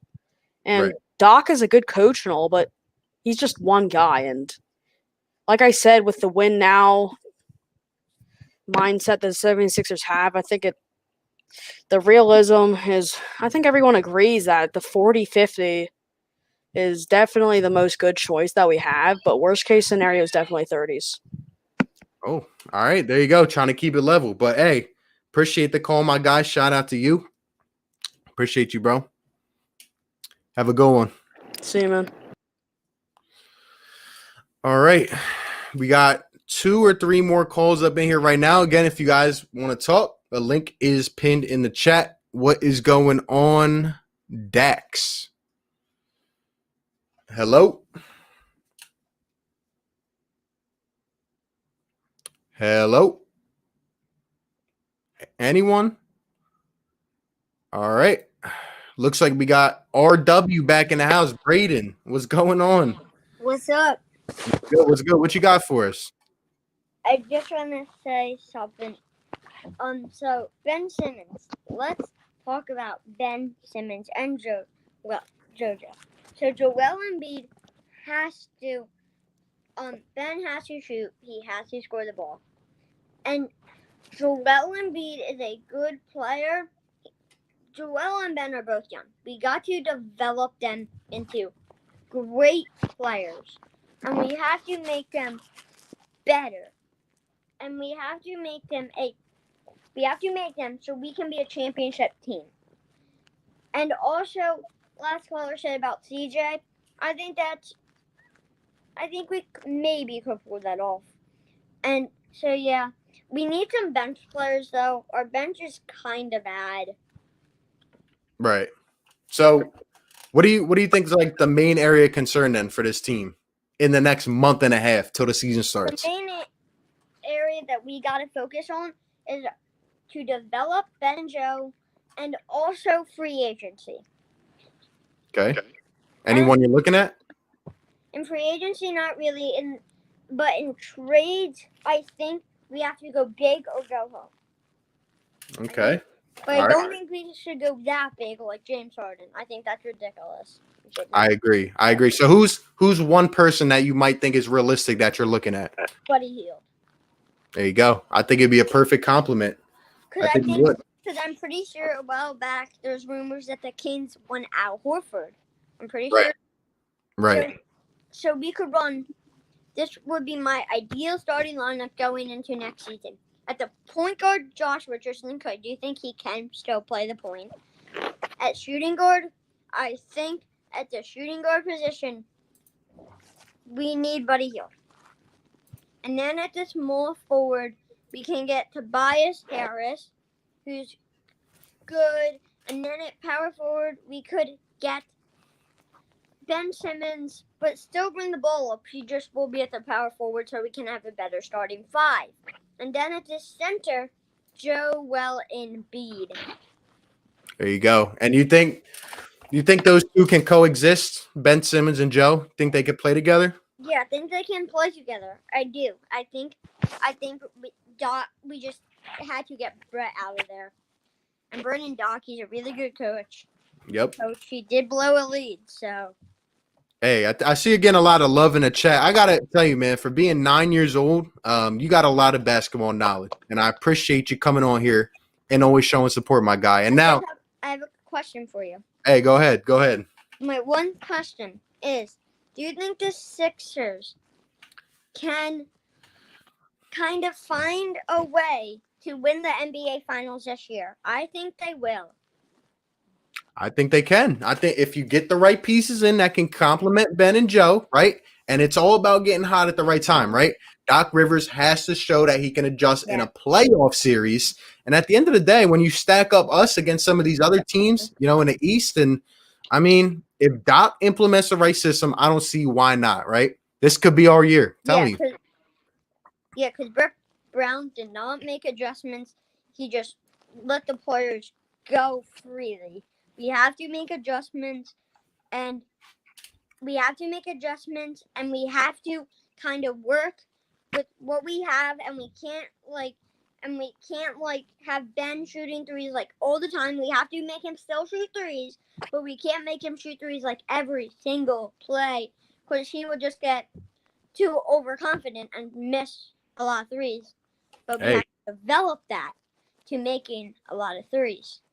Hey, I like what you're talking about. Honestly, in about 5 minutes, you've shown a lot more than Brett Brown knows as a coach. So there you go. Hey, appreciate you for tuning in. If they haven't heard yet, give us your win total prediction. My win total prediction is 82-0. Let's go. All right, we're only playing 72 games, but I like it. 72-0? 72-0, yeah. That's what I like to hear, my guy. I want to say one thing, though. Let us know. What's up? About me. So, I was at birth diagnosed with a stroke. Okay. I just want to say that. Well, hey, you're my guy no matter what, right? Yeah. And shout out to you. You're a good dude. All right? Everything's good? So yeah, I want to just end it off with I love your channel, RV, and I subscribe and I subbed and I like all your videos. Hey. I was actually the first like on this video. Really?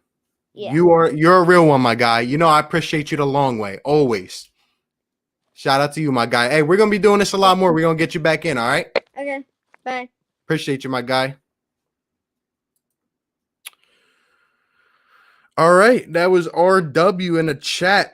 Let's see, man. We still got a couple more in here. About to get to them. Shout out to Philly Fresh up in here, man. My guy, what's going on? I saw him up in here. Hopefully he calls back so we can chop it up a little bit. But hey, shout out to Asia Roberson. Shout out to all my members up in the chat. And if you guys are on DJ Eastwood's channel, again, he had to go. He was in here for about an hour, but we still got calls coming in. So I will take some more. So let's see. Dax, what's up? Yo, am I back now? You're good. You're good. All right, cool. I didn't know what happened. Yeah, sorry. I think my browser closed out. Good. I got the Phillies Sixers vintage on. Let's Ooh, go. Sixers talk. I like it. So I think something underrated is the coaching staff moves that we've been doing. Getting a couple guys from the Pacers. I know everybody's focused on Doc, and I love the Doc hire. I love the Dave hire. I think that these guys from the Pacers are going to be something where I think of the Pacers as a player development team because of the small market. And I think that's an underrated move when it comes to maybe giving Ben Simmons a shot that he can be confident about, or Joel Embiid a little, better conditioning, things like that. I think that will make a big difference. Yep. But as far as like free agents this season, I really don't see us doing much. I think we at the most get Buddy Hield, but I think a lot is going to come down to if this team has momentum, if they get 50, 55 wins, then we look into the next offseason. What are those free agents? Because that class is stacked. Mm-hmm. So then do we think about getting off some big contract like, Tobias Harris and a bunch of people, maybe a 3-team trade and bring in a big free agent, not Giannis, but somebody that would actually work with the team. Interesting. Hey, let me ask you. So do you kind of think like given this whole like short time frame, like do you think not a lot of teams will be active? Like I know I saw the NFL, not a lot of teams were active during the deadline. It kind of all came quick this year. And obviously, I mean, the free agency opens in a week and a half. The draft's in a week and a half. The trade, ban or whatever is in a week and a half. So like, do you think there's just not going to be enough time to get things done? Maybe we move someone during the season. I think a team like the Clippers looks to make a move. I don't think us. I feel like we are going to be more quiet. We might get Buddy Hield, like I said, but I don't see us as making many moves because I think with the complete overhaul of the coaching staff, they're going to want to just put something together. Right. And even with Daryl Morey at the top now making the moves, you don't think he's going to take a big chance or anything? I just don't think he's going to do it this season. I want to see Daryl Morey swing for the fences because I love that hire. I think that a Daryl Morey trade to this city would be great. But yeah, I hear you, man. I hear you. Hey, so if he ends up making like a big move, right? Just say whether it's this season, during the season, whatever. Who would be your guy to first say, you know what, this guy's got to go. This guy's got to go. And do you think Ben and Joe stay together for a couple years? I want Ben and Joe to stay together. I think they do if there's any success. I think it's got to be Al Horford. I know the popular one's Tobias Harris, but I think that at the end of the day, there's a utility with him that just works under the right system. Right. I think Al Horford's just too much to justify, and we know about the Kings' interest in him, so that's probably going to be, if the Kings still want him, it might be easier to offload him than we think, I hear you, man. I hear you. Hey, what do you think of this comment right here? Bertans and you guys make the Eastern Conference Finals. What do you think about that? I love Bertans. I love him. I think he works for this team so well. Maybe trade, I don't know, because that team. Well, is he a free agent? He's a free agent, yeah. Oh, okay. No, he's going to get a decent payday, but he is a free agent. Yeah, go for it. I'm looking at Bertans. I'm looking at Joe Harris and a couple of these other, guys who might be a little bit cheaper, but we got to get that shooter. Even if we pulled off a blockbuster trade and got Drew Holiday and JJ Redick back, hey, I would not mind. You know what I mean? Mm-hmm. Yeah, I love JJ. I thought that somebody mentioned Bellinelli earlier. That's one. I was watching the game with it was Ben dropped the triple-double on LeBron at home. Mm-hmm. He owns LeBron. Belly was going off. I miss guys like that for this team. Yep. It works. You're telling me, man, the spacing is the biggest. Oh, shout out Asia. Hey. The biggest key is spacing, man. The biggest key is spacing. But hey, before I let you go, let me know your way too early win prediction total. 72 games this season. Not a lot of time to prepare, but hey, let me know. 50. I think we drop 50. Best case 55. But Hey. yo, real quick before I go, you inspired me. I'm trying to start a podcast on Philly Talk with my friend now because of you and DJ and guys like that. So Hey, shout appreciate out you, for my the guy. inspo. Do you have anything started yet, or is it in the works? I'm just buying mics right now. Hey, so gotcha, yeah. man. Hey, if you ever need any advice or anything, just reach out to me on social media, bro. And I got you. Absolutely. Appreciate you for calling in, my guy. Have a good night. All right, peace. All right, bro. All right, let's go. Birds is back. What's good? What you got? All right, so I kind of agree with what DJ said, and that night Ben dropped 34 points. He had Trey Burke, so I think we should find a guy like Trey Burke out there. Thanks to John Mark Romaine. I don't know if that's her name or not, but he said CP3's cap is 40, or he's making 40 million. So I don't think that's possible right now.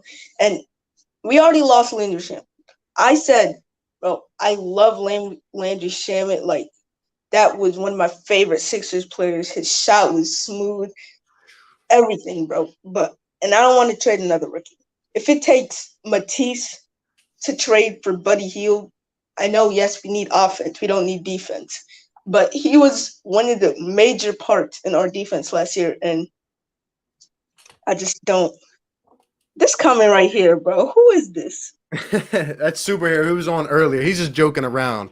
But hey, I hear you, man. Like, Matisse is just a natural talent. And a lot of people are quick to say, put him in this trade, put him in that trade. I don't want to trade Matisse. I view him as an untouchable. A lot of people don't agree with me, but I think he's going to be special, especially if he gets that shot down. But hey, what else you got for us? Let us know your win prediction again before you get out of here. Let us know in case no one heard you. Matisse kind of reminds me of a Robert Covington. They both can play defense. Don't say that. Much. Don't say that to me. I'm not a Robert Covington fan. Look, he was all right, but he's not a championship contending piece. I mean, the dude shoots 2 for 12 a night. Come on now. He was pretty decent with us. I watched a DJ Eastwood video of our best starting lineups. Our best lineup was our best lineup. But Robert Covington, I mean, his shot is broke. His shot, look, when he's on, he's on. You know what I mean? But a lot of nights, I mean, his defensive presence is there. But shooting wise, no, not for me. Not consistent enough. I want Matisse to be better than that. You know what I mean? And Robert Covington, his biggest flaw, he never put the ball on the floor. He's a small forward, can't dribble the ball. So that's my opinion. Yeah, but Rocco he can shoot a little bit, but he's a better shooter than Korkmaz for sure. I mean, Korkmaz, when he's hot, no one's better than him. He's a good rotation piece, but he's not a starter on a championship team. That's my view. Right. I think Matisse can be if he develops, but hey, let us know your win prediction before you get out of here again, in case they didn't hear you earlier on. All right, so one more thing, we gotta get Furkan out of here, man. If we can, we gotta get Jay Rich out of here. But my score prediction, previous callers, they were smart with it. They said 50 wins. I said about 62 or 63 wins. But one of the callers said they wouldn't, like, the coaches and players wouldn't get off to a jump start and like everything would click on all cylinders like immediately. So I'm gonna lower that down. Best case scenario, 60 wins at the most. If we're not like bad, I say we get 49, maybe 50, and worst case scenario, maybe 40 to 41 wins. There you go, man. Hey, I love it. Hopefully we can hit that 45 mark. That's where I'm kind of looking at. Yeah. But hey, appreciate the call, my guy. Shout out to you. Have a good night, my guy. Subscribe to this guy if you haven't right here, bro. Oh, hey, appreciate you, my guy. Yay. All right. Let's see. We got a couple in here. Eli, what's up? Hello? Hello? Hello? Going once, going twice. All right. We have to get you back in here, I guess. All right. Lucas, what's up? Hello?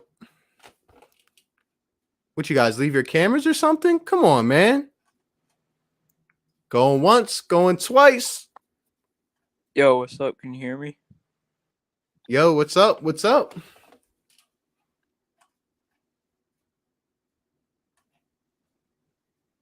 Can you hear Hello? me, bro? I can hear you, man. Can you hear me? All right, we'll have to get back to you too. Philly Fresh, what's going on? You're that, you know, I'm on deck. Everything right with me. Camera check, microphone check. What's going on, man? What's going on? How you feeling, man?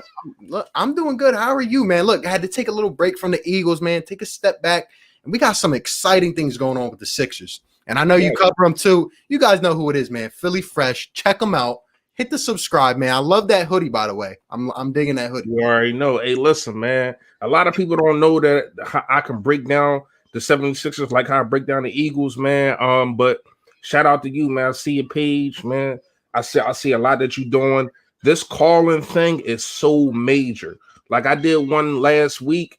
It was so big, man. It was so many people that I got to talk to. I didn't even know they had pages and all types of stuff, man. Like this joint dope. Shout out to everybody that be coming through on these drones because it's crazy. You already know I talk heavy. You know what I mean? And I invited everybody that be commenting, talking heavy on my comments. Come on up. We can be respectful. We can get it down. You know what I mean? But ain't none of them show up. Ain't none of them show up, bro. So they want to smoke when it's behind the scenes. But when I pull you on the big stage, they ain't ready for it, man. But I'm on your channel. Whatever you got to ask me, man, you can ask me because I know I know what I know about these Sixers, man. And whatever you want to ask me, bro. I love it, man. Hey, I'm definitely looking forward to talk Sixers with you too. We can always come up here, do one of these shows. Again, we just found like I was the one to figure this idea out like a week ago. Like you said, it's like I love this. I love talking to these people. But hey, my first question for you is please get this out of the way for me. Can Ben Simmons and Joel Embiid coexist? And should they coexist for the next year, 2 years, 3 years? What's your thoughts on that? Most definitely, especially with different coaching. The coaching that you got now. See, my thing is with this, right?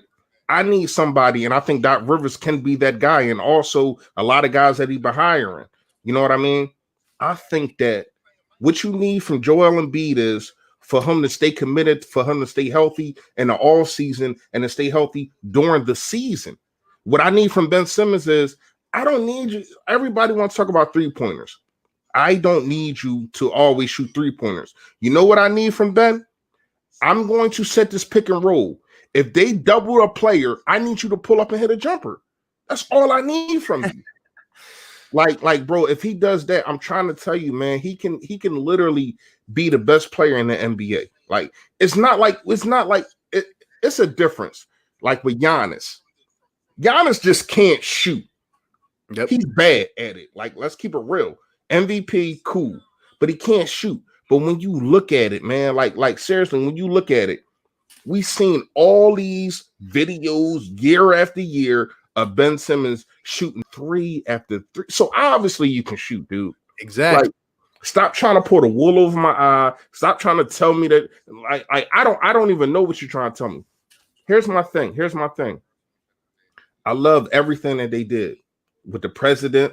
I love everything they did with the coach.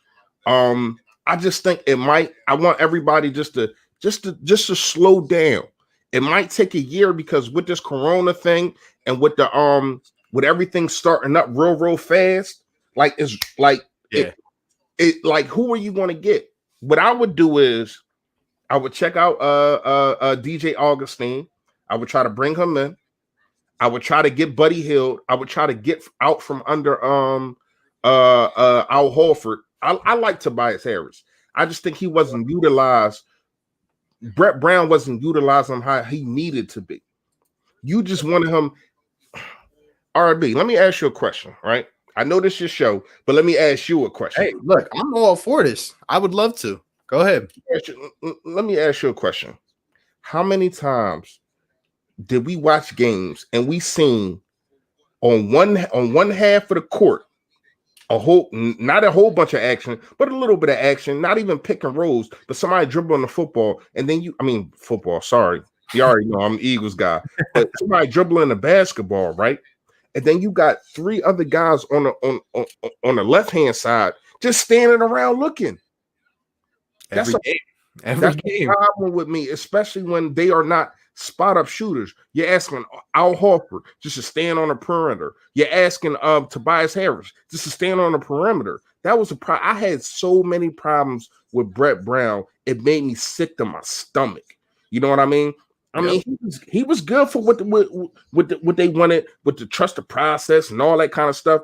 But no, it's elite. It's elite time now, and I feel as though that they got the coach to be elite, man. And I think it might take a year. I don't know. They might surprise me.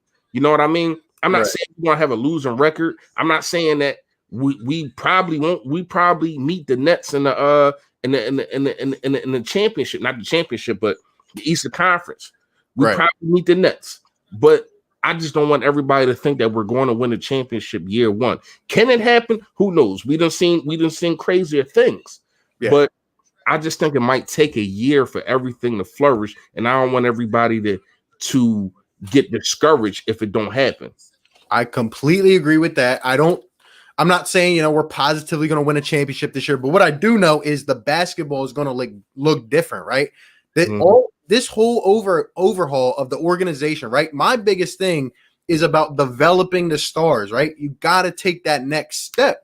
Whether it's Joel Embiid, you got to be consistent. You can't come out one night and put up 38 points, and then the next night you're putting up 16 points in a pitiful performance. No, you're too dominant for that. Ben Simmons, an 18-point triple-double. The next night he comes out and shoots 2 for 4 from the field, 6 points. Can't happen, right? Tobias Harris, this is the biggest. Right. He's the X factor, and I agree with you. Tobias Harris, the best years of his career was under Doc Rivers. The best year, he was averaging 22 a game, but why? Because he had the ball in his hands. He was creating space for himself. Under Brett Brown, Tobias Harris is a corner spot-up shooter. It doesn't make sense. Ben Simmons drives to the hoop, crashes the lane. Everybody comes in, and he dishes it out to Al Horford for a 3 from the corner. They don't trust that. They don't trust that at all. And the worst thing about it was that we preached all this bully ball, this big defensive lineup, and we couldn't play defense. Yeah, I definitely agree with you. Another question I want to ask for you. I know I kind of switched it on you, asking you questions, but I get it because I've been there, and I'm asking everybody questions, but sometimes you just want to be asked questions. You know what I mean? I agree. Let me know. Let me know. Who are you eyeing more, Buddy Hield or Devin Booker? Because you probably can only get one of them. Yeah, I'm eyeing Buddy Hield. I don't think Devin Booker is realistic by any sense. Anybody that says that, I'm not going to mortgage 3 first-round picks, a Matisse Thybulle, and whatever else is going to take to get a Devin Booker. First off, if the Phoenix Suns are that much of a tragedy franchise where they're going to give up Devin Booker without getting Ben Simmons back, that's the first thing. I don't understand how they would do that. Second off, if they're not getting 3 first-round picks for Devin Booker, it doesn't make any sense. I just think it's way too much. Buddy Hield, on the other hand, has expressed that he wants out of Sacramento. I mean, he's hitting all over the place. Yeah, he wants it all over the place. At the end of the day, I mean, he wouldn't even commit to staying with the team in his closing press conference. So I think he's going to be on the way out. He's 28 years old, entering his prime. Dude shoots 43% from three-point. I mean, he's exactly what we need. A lot of people don't want to recognize it, but when we lost JJ Redick, we lost the veteran leadership, we lost the shooting, and here we are, Yeah, I totally agree with you. I would have to go with Buddy Hield too. I ain't even gonna lie to you. I just think he doesn't just shoot though, and I think that he can be a better defender. I think that this team is still going to be a defensive team. When we came in last year, what did we talk about? Defense, because we had length. Now, I think that Buddy Hield can be a better defender than Booker, but I do like Booker scoring. I'm not going to say that like he's just a flash in the pan. I think he can do a lot of things, but I don't know if he can do them things when it come on a big stage. Right. You know what I mean? man, I ain't gonna lie to you, man. I know you got a lot of people in here probably, and I know how it is, so I ain't gonna take too much of your time. I appreciate you having me on. You already know, man. It's if y'all don't know, man, it's Fully Fresh, aka the General, also aka Mr. Yodat. Appreciate all of y'all coming on my guy page. Make sure y'all hit that like button. Y'all don't understand what it takes to put in this work. Like seriously, we try to get y'all content as much as we can, day after day after day, taking away from our families, taking away from our kids, all that. So just make sure, you know, we not asking y'all to give no money. We're not asking y'all to throw up no picket fences and none of that kind of stuff.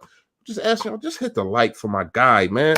Appreciate you having me on. You already know, bro. I appreciate you. Before you get out of here, though, I want to ask you, what's your way too early win prediction total, right? So we got, look, 72 games. We're starting in a month and a half. So everything's going to happen fast. We might see a lot of load management, all this stuff, right? Mm-hmm. What's your win total? What are you thinking?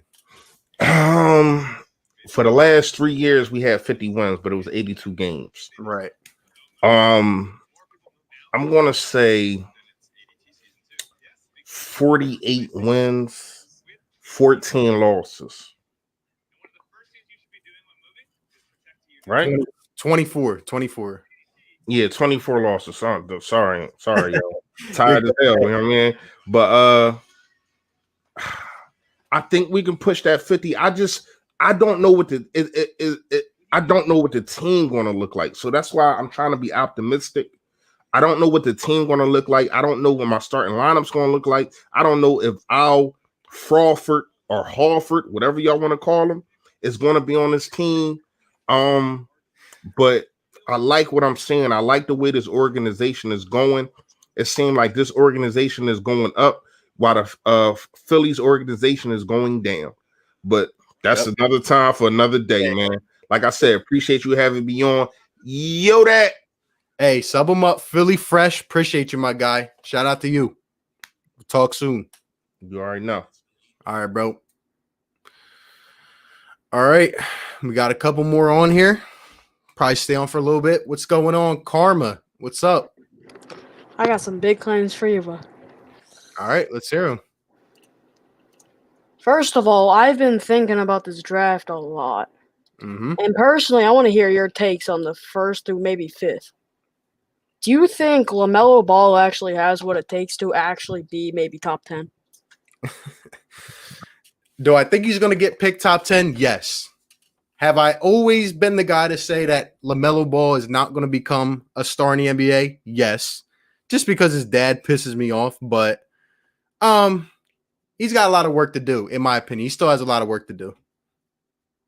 Personally, in my opinion, he may or may not be top 10, but he's definitely not my first pick. In my opinion, the first pick is definitely going to be going to either James Wiseman or Anthony Edwards.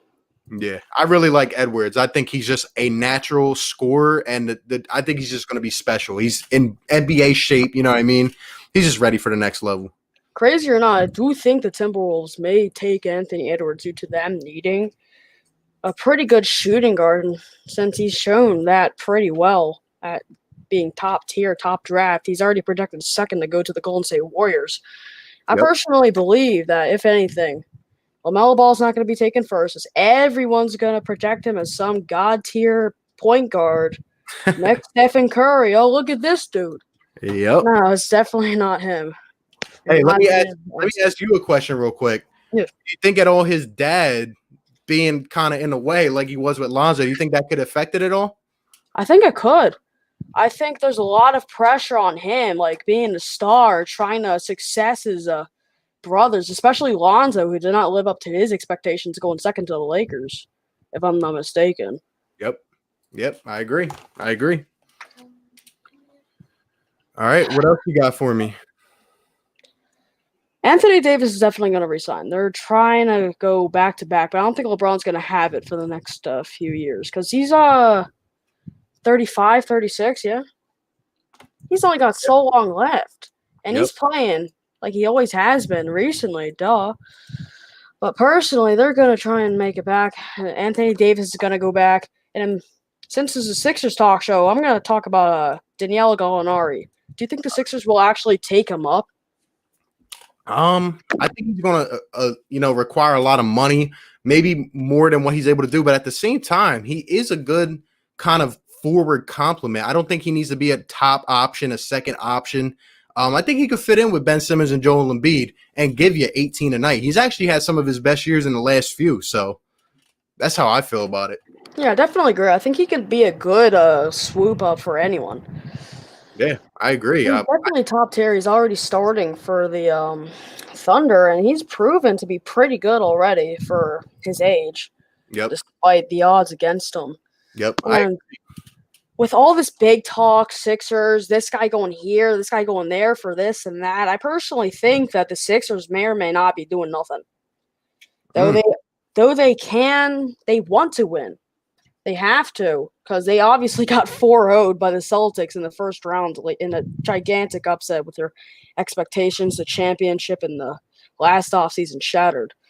I think they may or may not go for like small signings in the offseason, if anything, and then try and maybe trade up for some people and maybe the regular season if anything comes up well. Interesting. So you don't think we're going to do anything now is what you're saying? Yeah. I don't think they have the money because obviously the cap space is being wasted on guys like Al Horford and Tobias Harris, who are obviously no better than what they were this playoffs and offseason. Tobias had this moments, but I'm definitely meh on the Al Horford signing, which was definitely terrible turning out in the later ends. In everyone that's being traded, I think it's definitely going to be Al Horford or Tobias. Nothing big, but Got you. definitely nothing big. Yeah, sounds about right. But at the end of the day, so given the fact that you're saying we're going to be complacent, what do you think the Sixers will do this upcoming season? Do you think we'll improve? What's your win prediction total? I think they definitely will improve. I'm going to play some maybe I'll give them a high rating. But it all depends on what shifts the tides on like who goes where, who signs here, and definitely with all the Giannis trade rumors, James Harden, Chris Paul, all these big guys. It all depends on who sways what and what the 76ers will be given an opportunity on. But definitely, like I said before, definitely guys like Al Horford and Tobias will be getting the boot either now or later. Hey, there you go, man. Appreciate you for calling in, my guy. Shout out to you, bro. Have a good one. Thank you. Have a nice night, man. All right. Let's see, we got Eli. Eli, what's up? Oh, what's up? What's up? What's up? What you got for me? I was thinking that like instead of trading, you could probably move Al Horford to the 6-man and use our picks to get what we need instead of just trading them away for old people. Yeah. Because we already got some vet leadership and like Kyle O'Quinn and those other old dudes at the end of the bench who we got Al Horford, as a shooting big man, but the chemistry just doesn't work with him, Right. So I think you definitely would want to trade his contract if you can. I think Tobias is okay if you move him to stretch 4. I agree. And yeah. And in the draft, I'd probably say like Tyrell Terry, high on him. Well, one thing that I'm kind of it's a little weird, but he's a 6'2" point guard, I think, who can grab 5 rebounds a night. Which I know that's not really what point guards supposed to do, but like. Right. It seems pretty impressive, and he can shoot really well, and he can just do everything on the floor. And yeah, he is a little bit of a liability on defense, but like when our entire team is set on all NBA defensive players, I think it would be okay if we could let one of them not be, Yeah. Well, I think Terry's a very intriguing prospect. I think he's going to be on the top of our draft board if he's there, though, because I really think this guy is climbing up the draft boards. We might even have to package someone together just to even get him. But at the end of the day, I think he's really intriguing. I think you could put him alongside Ben. Like you said, move Tobias to the 4, have Ben kind of play like the point forward type of role. And overall, I think he would be great. Now, in terms of your Al Horford point, I hear you about being a 6-man. Look, Al Horford's a fine center off the bench. The only problem is that you're paying him $27 million. You know what I mean? And he's not producing as much as you would for a guy getting paid $27 million. So I think they're going to try to move him. At the end of the day, it's going to be hard in the next month and a half. But knowing Daryl Morey, he's got the firepower and the resources to get it done, in my opinion. But there's, you know how there's all these trade rumors about Buddy Hield and everything, but like, I feel like the Al Horford and a pick to Sacramento seems really one-sided. I mean, like, they're giving up their. I mean, he's not young, but he's probably one of the best sharpshooters in the league. I mean, he won the 3-point contest this year.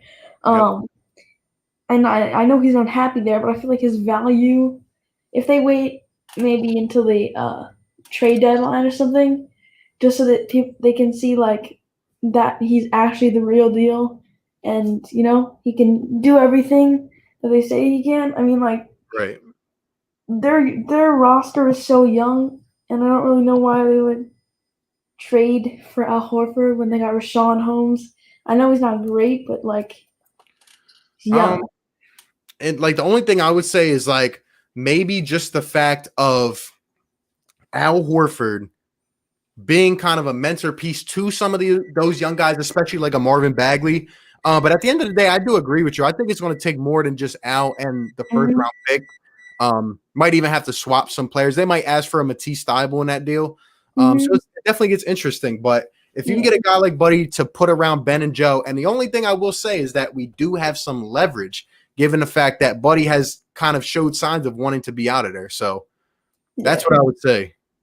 I think Marco Bellinelli. I mean, he's pretty interesting as a player. I mean, we of course we had him, but then we traded him. But I feel like everyone we traded fits well in our system. I mean, we had Landry Shaman, who we traded. We had Redick. We had Dario. We had Rocco. We had everyone that kind of fits our system perfectly. And there was a Smokeless YT video a little while ago showing like the net ratings of all the teams in the 2017 Sixers. Had like the highest net rating of all. And it's just because like how it was like Ben Simmons, JJ Redick, Robert Covington, Dario Saric, and Joel Embiid. Just saying that makes me happy because of how I can already see how spaced out the floor is, how much 3-point shooting there is, and how everything is smoothed so perfectly around them. Yeah. I hear you, man. Hey, let me get your win prediction total before you get out of here. All right. I mean, I think they're probably going to be I think people are overrating the Nets. I think they are going to be a good team, but they're not going to be that good. So I think it's going to be the probably like the oh no, that's tough. I think it's probably going to be the Celtics, the Raptors, the Heat, and then us. So probably the 4th seed. So probably like 45 wins, or maybe not. Maybe a little lower. Maybe like 40. I think we're gonna definitely be a playoff team, and yeah. There you go, man. Hey, appreciate it, my guy. Appreciate the call. Shout out to you. All right, see ya. Have a good one, my guy. All right, we have a super chat from DJ Eastwood to DJ Eastwood. Shout out to him. Super chat himself. Says, "Ayo, DJ, you the best." There we go. There we go. Let's see. We won 58.9% last year. Sixers are on a title contender. Let's go ahead and get the next guy up in here, man. Tone DeShields. What's going on, bro? What's good, RB? How you feeling, baby boy? It's good. What's up, my guy? Hey, shout out to Tone. Got his own YouTube channel. Yes, definitely sir. Go check it out. Fire content. I'll let him promote himself as well, but just had to throw that in there. But what you thinking about, my guy? Hey, listen, man. When it comes to the Sixers, honestly, despite the contract situation, they're really not in the worst shape. Because let's think about it. If they move Al Horford, right, for Buddy Hield, like the last guy said, you can't just send them Al Horford a pick and think it's gonna be okay. Right. 9 times out of 10, you're going to have to part ways with, in my opinion. If I'm going to get Buddy Hield over here, no matter when, if it's at the trade deadline or whenever, if I'm going to get Buddy Hield over here, I'm going to send Al Horford over there, and I'm also going to send either Josh Richardson or Shake Milton. Now, I do like Shake. I do like Josh. But we're at this point now where we need to really fill it in around Ben Simmons and Joel Embiid. And again, Josh has been productive, but he has problems with health. And when it comes to Milton, he's young, he's hungry, and him going to the Kings would be the perfect situation for him to probably get a starting job. Yep. Because he can put the ball on the floor. He's kind of clutch, and he can shoot a little bit. But we need, again, we need to fill in the roster around Simmons and Embiid. So, in my opinion, yes, Simmons at the 1, Hield at 2, and then we got matter of fact, we go get Danilo Gallinari. We find a way to get him somehow because he's going to be a free agent, correct? Correct. All right, so we find a way to. Okay, so we trade for Buddy Hield. That way we get the Al Horford contract out of here, and if we trade Shake, that means we made room for another guard. So therefore, boom, Buddy Hield comes over. Then somehow, some way, we find a way to get Danilo Gallinari at our 3 and Tobias at the 4 because I think Tobias is stronger than him. Yep. But Danilo, he's gotten to a point in his career where I don't know. It seems like he's getting better as he's getting older. Like it's weird. I agree. Danilo's able to put the ball on the floor now. It's insane. It's insane. And then next thing, and then obviously Joel and Embiid at the 5. But they're in a pretty good position. It's just a money situation. It's just a contract situation, honestly. I hear you. Hey, you just sparked 3 questions in my head based off what you said. So number one, what I want to ask you, I guess this will kind of get this out of the way. So you said Ben Simmons at the 1, right? Right. Now, I know Doc's going to try to implement this positionless basketball, but based off your lineup, I know you didn't include a ball-heavy type of guard in there that can create his own shot and do all that. Do you think that Ben Simmons needs that kind of guard next to him, or do you just consider Ben playing the 1 and being the primary ball handler? For right now, mainly because Ben really can't do anything off ball unless you're running, maybe a pick and roll. He's rolling to the basket, or maybe he's at the dugger spot. But Ben without the ball in his hands, he's kind of just setting picks, taking up space a little bit. So, well, what do you think about Ben in the point forward type of role and having that guard next? Now I like that. Now I like that because it if I'm being honest with you, if it was possible, I would find a way to get a guard that can shoot and put the ball on the floor. So obviously I'm Buddy Hield at the 2. I think we should find another guard at the 1 that can put the ball on the floor. Have Tobias at the 3, and then matter of fact, no, I'm sorry, have Tobias at the 4, Simmons at the 3, and Joe Billy at the 5, because that way Tobias allows him to stretch the floor, down low, and having Simmons at the wing, that allows him to still not be as exposed. So it's a game of rotations. Honestly, it can get real interesting, but I do not mind having Simmons, pushing the ball, mainly, lingering in that point forward spot, and you just fill him up with ball handlers and shooters. Yep, I agree. Look, that's kind of my methodology on it. I think we need that guard next to Ben, the Kyrie to the LeBron type piece, and I think we can target one of them in the draft. It takes some pressure off him. You're absolutely right. Yeah, you're right. Because Buddy Hield, yes, he can shoot, but I don't think he's proven to be able to really put the ball on the floor and go get his own shot at will. Not yet. Exactly. I know he did it in Oklahoma. He did go to Oklahoma, right? What, put the ball on the floor? No, Buddy Hield, what college he went to? Oklahoma, right? Oh, Oklahoma, yeah. So yeah, I know in the March Madness he was able to put the ball on the floor and get the any shot he wanted, but it's the NBA now, so he hasn't really proven that yet. So I do agree that we need to get another legit ball handler that can really put the ball on the floor and get to their own shot. Yeah. Shake can do that, but he's not consistent enough for me. And he's young. Yeah. He's kind of erratic. You can't run the ball. You really can't run the game. You can't run the game through him. Let's say you take Ben off the floor. If Shake is your point, expect a lot of turnovers and mishaps. Honestly. Yeah, I hear you. I think Shake needs to get a lot stronger. There's a lot that needs to go into Shake Milton's game. Yeah. I wouldn't mind parting with him, parting with Jay Rich. Look, you can. That's fine by me. We can find more guards like that. The Right. one piece that you didn't mention that I'm kind of scared that the Kings are going to ask for is Alec Matisse. Burks. Matisse Matisse. Thybulle. And Now, I you know don't what? want to give up Matisse. I don't want to. I'm gonna tell you why I don't think they will. Mainly because, again, think about the package. Al Horford, and okay, let's say they do ask for Matisse, right? Let's just say they do. Right. Al Horford and Matisse, we just sent them two people that really can't get to their own shot at all. I don't see them taking Al Horford and then also taking a project 3-and-D guy. I don't see them doing that. If anything, if they do ask for Horford, they're going to want somebody that can at least put the ball on the floor, at least create something so they can at least say, okay, we didn't just trade Buddy Hield for some peanuts. You know what I'm saying? Like, Interesting. Mainly because of, Shake Milton's skill set, and we all know Matisse. We've seen him try to put the ball on the floor and get to his – it's not really pretty.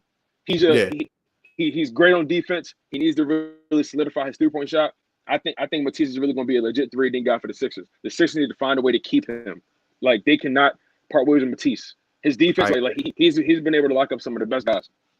I agree. And he's only getting – I mean, he's still young. He's only getting better. So, hey, with that being said, what are you thinking about this Sixers season? Obviously, the whole overhaul and everything. Like, do you think this is the year where we go – I mean, there's only 72 games, but do you think we hit that 50-win mark? What are you thinking?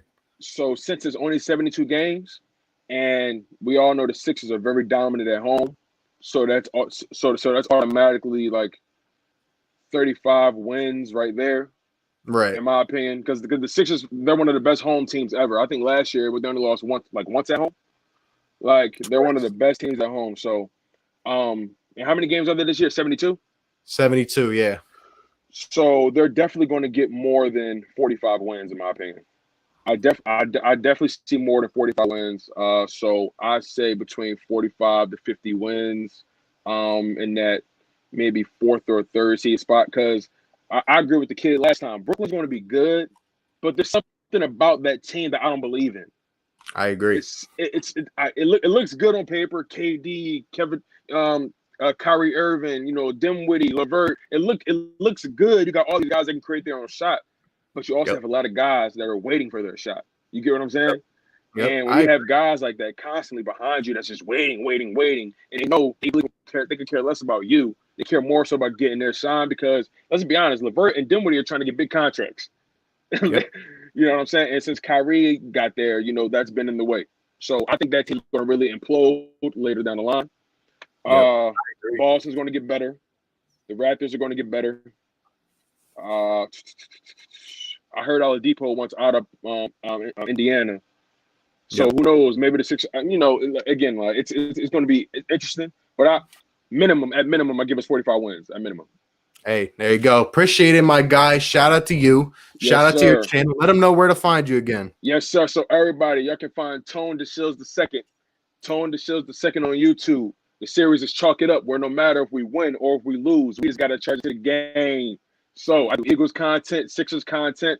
Listen, RB, one of the best out here doing it. I'm trying to catch up to my man. So listen, make sure y'all show love to the guy. Show love to Tone DeShields II. ToneDeshields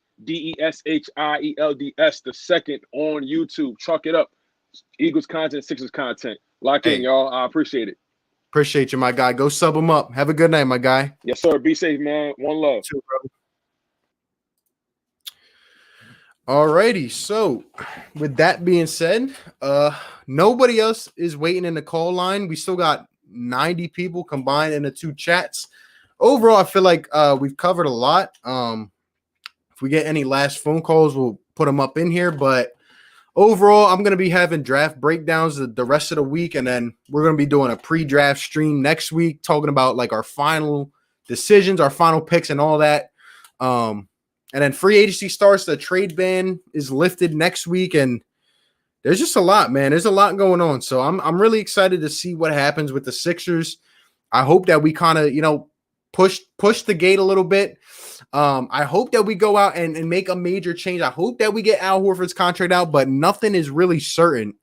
Nothing's really certain at this point, given the fact that the season starts in a month and a half. It's kind of crazy, but let's see, man. We had that in Trey Burke. I agree. How do we feel about Kuzma? He's all right. He's an all right rotational type of piece.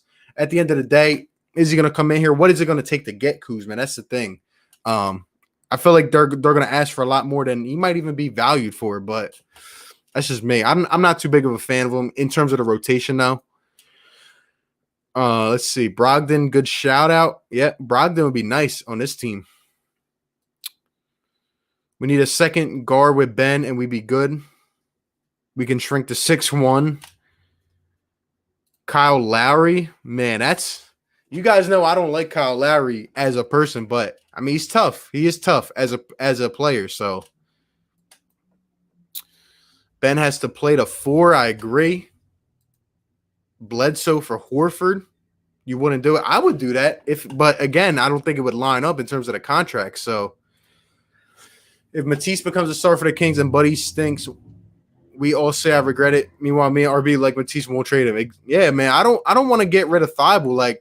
Like you said earlier on the Landry Shamet thing. I feel like we parted way too quickly, man, and we had to do it to get a Tobias Harris. But at the same time, like we got some. We've been look Landry Shamet, Matisse. Those are guys that have actually worked out, right? We have our guys that don't work out, but at the same time, we have some that do.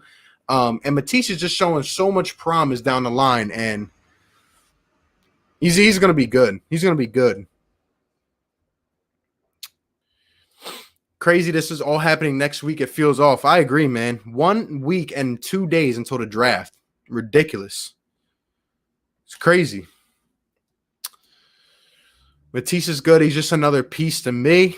I don't know. When can NBA teams trade players? Next week. Next week they're going to lift like this trade ban, and then they're going to allow us to start making trades and having free agency and all that. So it's going to be interesting, man. But, hey, we've been going for 2 hours and 10 minutes. Shout out to everybody. If we don't have anybody that wants to call in, get some last takes in, probably get up on out of here in a couple minutes. If you guys are on my channel, I'd appreciate it if you do hit the like button. Definitely helps push this out, and subscribe to the channel if you are new and you like the content. If not, it's all good. But, yeah, man, our big, great live stream video. Appreciate that, my guy. Sixers should trade for Blake. Ooh, I don't know. I feel like there's a lot of injury concern there. Like prime Blake, yeah. But right now, I don't know. Kawhi might come in free agency next year. Woo, that'd be a long stretch. Imagine that. Imagine Kawhi coming to Philadelphia. That'd be crazy. CJ McCollum, one of my big trade targets. If they want to break it up in Portland, well, you never know. CJ would be a great wing next to he'll be a great guard next to Ben Simmons, no doubt about it.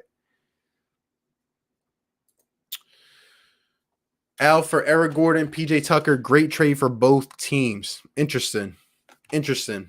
I like Eric Gordon getting up there in age, but PJ Tucker's all right. He's just a tough glue type of guy. But hold up, we got a call up in here.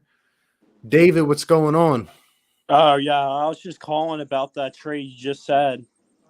I think it works for both teams, but I think another trade that's great is if we trade Al Horford for some picks and clear up some cap space and maybe look at some free agents. Interesting. So what kind of teams do you think would be in a market to trade Al Horford? To trade for Al Horford, I mean. What's up? I think I lost you for a second. So you said to trade Al Horford and to just get him off the books. Now, did you say include some picks in that or what? Yeah, well, the space, so you can send them over there maybe for some second round picks. You blanked out a little bit. Who'd you say? Al Horford to the Knicks. They were looking to take on some cap space, and they have the 34th pick, so maybe something like that. Another second round pick. Interesting. So we can look at some free agents. Do you think the Knicks would be really in line to take on a hefty Al Horford contract? I don't know. They're kind of young, you know what I mean? Rebuilding. Well, they've been like doing the same thing for so long, and I think they want to kind of build a winning culture. Yeah, so I don't know. Hey, there you go. I mean, look, any way that Sixers can get that contract off the books, I want to get him out of here. I want to get him out of here quick. All he's going to do is take up space, but at the end of the day, I feel like we might have to throw in an extra pick or two just to get him off, you know? Yeah, I agree, but at the same time, I think there's teams out there that see value in Horford still. As maybe like a starter. Yeah, I think he's a starter caliber.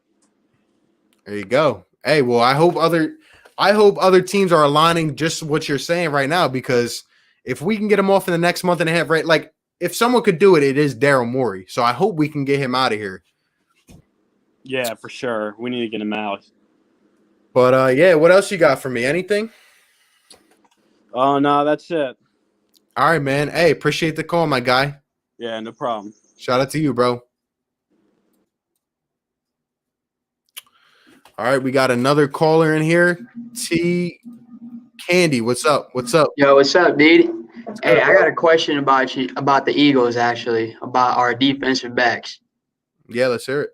So, what do you think about Jalen Mills being their safety for the future? You think he's going to be any good, like here long term, or do you think we're going to have to get someone else, like maybe Kevon Wallace comes in, starts for us, or get someone else in free agency? I like Kavon's upside. I think he has a long way to go in terms of development. So we're kind of seeing that this season. I've never been a Jalen Mills type of guy. He has played better at safety than corner. But I think it's going to be an area to address like in the next couple of years. And do you think TJ Edwards is our best linebacker right now, or who do you think it is? Probably TJ Edwards, maybe Duke Riley as well. But at the end of the day, we still need a lot more talent in that area, in my opinion. Mm-hmm. All right, well, that's all I got, man. So you got no Sixers talk? Nothing? I mean, Sixers been letting me down this past year, man. Like, hey, look, we're on the come up now. We're turning this thing around. I really like the Doc Rivers and Daryl Morey hire, and we got some good assistant coaches in here. I think we're going to be on the. What would you rather keep, Simmons or Embiid? Both. Both? Yeah, I'm not getting rid of either one. Not until I'm on board with you with that too. Hey, man, I think we're gonna have a good season though. A lot better than the Eagles are right now. So. Oh yeah, for sure, for sure. All right, bro. Have a good one. Catch you later.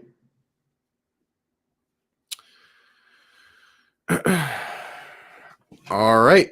Let's see. I feel like with Doc as a head coach, Daryl, we will have the great talent and be a second or third in the East. I agree. Should sign Christian Wood. Take a contract back. CJ, DJ, Augustine, Trey Burke, all suggestions to go out and get. Yeah, I think we need these kind of guards. Top 5 coaches. Man, that's hard. That's hard right now. Let's see. Vin has sources.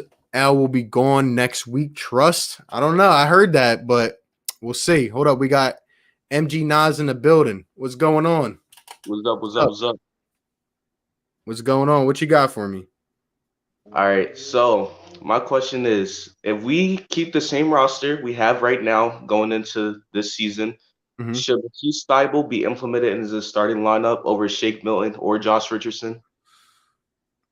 Over Shake or Josh Richardson? I kind of like Matisse in the 6-man role, to be honest. Like, I like his presence coming off the bench. I still like him playing starter minutes, but coming off the bench. Right. But I think eventually, like, if he's shooting the ball and knocking down, kind of how he was in the beginning of last year, I think he might force the hand. You know what I mean? Like, you might have to put him in a starting lineup. And I know Doc with the whole 6-man Lou Williams role. If he is a 6-man, I expect him to be 6-man of the year candidate. I mean, he flies all over the court on defense, and like you said, when he's knocking down his shots, it's just he's one of the best two-way players in the league, and I'm really excited to see his growth. But I think by next season, the 2021 season, I think he will be a starter, and he will be defending those big guys like Jason Tatum, the Kemba Walkers, those type guys, Jimmy Butler. I expect his role to increase and increase, but I really wouldn't mind if he's the 6-man or in the starting lineup. So, yeah, I agree. I think he's just going to keep developing. I think Doc's going to teach the guy how to put the ball on the floor too. I think, just how Doc has always had that kind of like premier 6-man on his team. Like, I'm excited to see what he does with Matisse, especially with this kind of defensive presence we're building here. But I'm excited. So, yeah, I agree. But hopefully Al Horford is out of here, so we won't have to worry about having the same roster. Because we need to make a change, my guy. We need to make a change quick. And I think Daryl Morey and I think he will push the general manager's hand a little bit just to kind of make some type of changes. Because I don't think this current roster as a championship roster, I think we're a deep to mid playoff team. But Right. this roster currently, if we want to go further, we got to make a little bit of changes. And getting rid of Al Horford, maybe changing the starting roles a little bit, that could be beneficial. But hopefully Al Horford is gone, and Matisse Thybulle can with more minutes, and Raul Neto doesn't get starting minutes over guys like Glenn Robinson and Alec Burks. So Yeah, man. I think that we're gonna fill out the end of our roster, especially in free agency. Like we're gonna pick up some of these vets to come off the bench. We need more of like a structured roster, like from one to the end. So, and I think if anybody could do it, is Daryl Morey. You know what I mean? So, like you said, I think he's going to be heavy and aggressive, and they're going to talk about what we need, and I think they're going to get it done. So, that's what I think, man. But hey, any prediction? Any win prediction? We got 72 games. I think we can win about 50, lose 22. There we go. I love it, my guy. Shout out to you, man. Appreciate you for coming on. No doubt, no doubt. Appreciate you, my guy. All right, and we got one more call returning for a third time. Let's go, Bird. What's up? So I have a question for you, bro. Who are your playoff teams, East and West? If it takes too long, just do East then. I can't really answer that yet, given the fact that we're not at the season. Like, I would need to see how the roster shape out. But like off the top of my head, I'd say the Sixers, Celtics, Raptors, Milwaukee, probably the Pacers, and then you'll probably see like a couple of these sleeper ones in. Brooklyn will probably make it.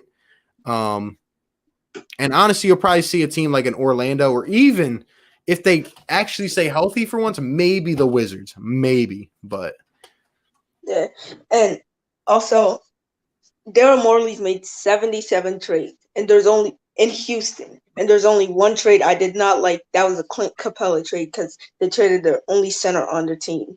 But I trust them to make a trade for like a CJ McCollum or a DJ Augustin, because I think DJ Augustin is available for trade. That'd be a great scoring guy on our bench.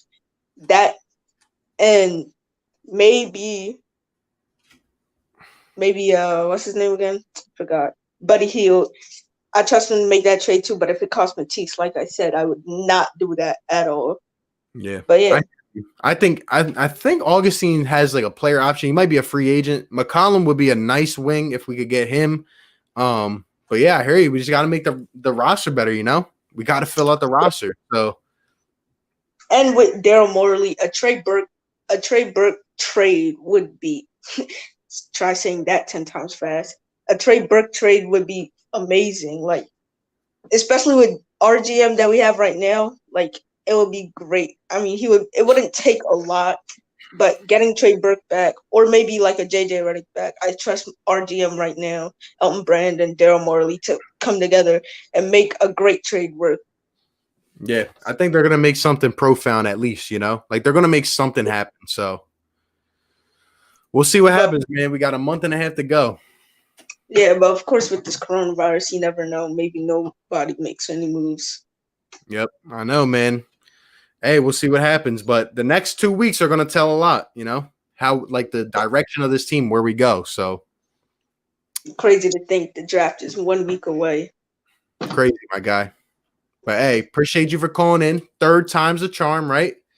Hey, yes, sir. Let them know. Last time, how many wins is this team getting? I said 50 at best case because we were playing 72 games. Yep. Now I'm realizing we're playing 72 games this year, so I'm going to lower that even more. 47 wins, maybe. 47, 48, because barely playing any games, and we just got a whole new coaching staff that are playing with a whole new bunch of players. So there you go. Sounds about right. All right, my guy. Appreciate you. Peace. Peace, my guy. All right, let's see. Question: what's it like to be a Sixers fan? A lot of pain, but hopefully that turns around. Win prediction: 50 wins. Let's see. Thibault needs to try his best to stay out of foul trouble. Just being honest, I agree. I think that'll come with time. Can't imagine any Horford trade. It's going to be hard. It's going to be very hard. But we'll see what happens, man. You're forgetting Miami. Oh, yeah, that's another one. Miami would definitely be in the playoffs, but let's see. We got one last caller. Eli, what's up? Hey, what's up? What's up? What's up? So, and I've already called in. I know. But I got one more thing. Let's hear it. Finish this off strong. So in the off season, if we do end up picking up someone, I think yes, shooting is probably the biggest problem, but I think like a person like a Ricky Rubio, who like can floor space, or like a just like an elite passer, an old person that can do that, is also really good. Yeah. Like I know Ricky Rubio isn't like known for his crazy 3-point shot or anything, but like in some seasons he can put up 6 or 7 assists per game, and coming off the bench. Yeah, I hear you. I think we're gonna go for one of those seasoned vets like that. Even like a Dragic, I could see us going for. So Mm-hmm. I agree with you. Yeah. I don't think Dragic, because I think the Heat love him too much to let him go. But like a Ricky Rubio or anyone like that. Also, to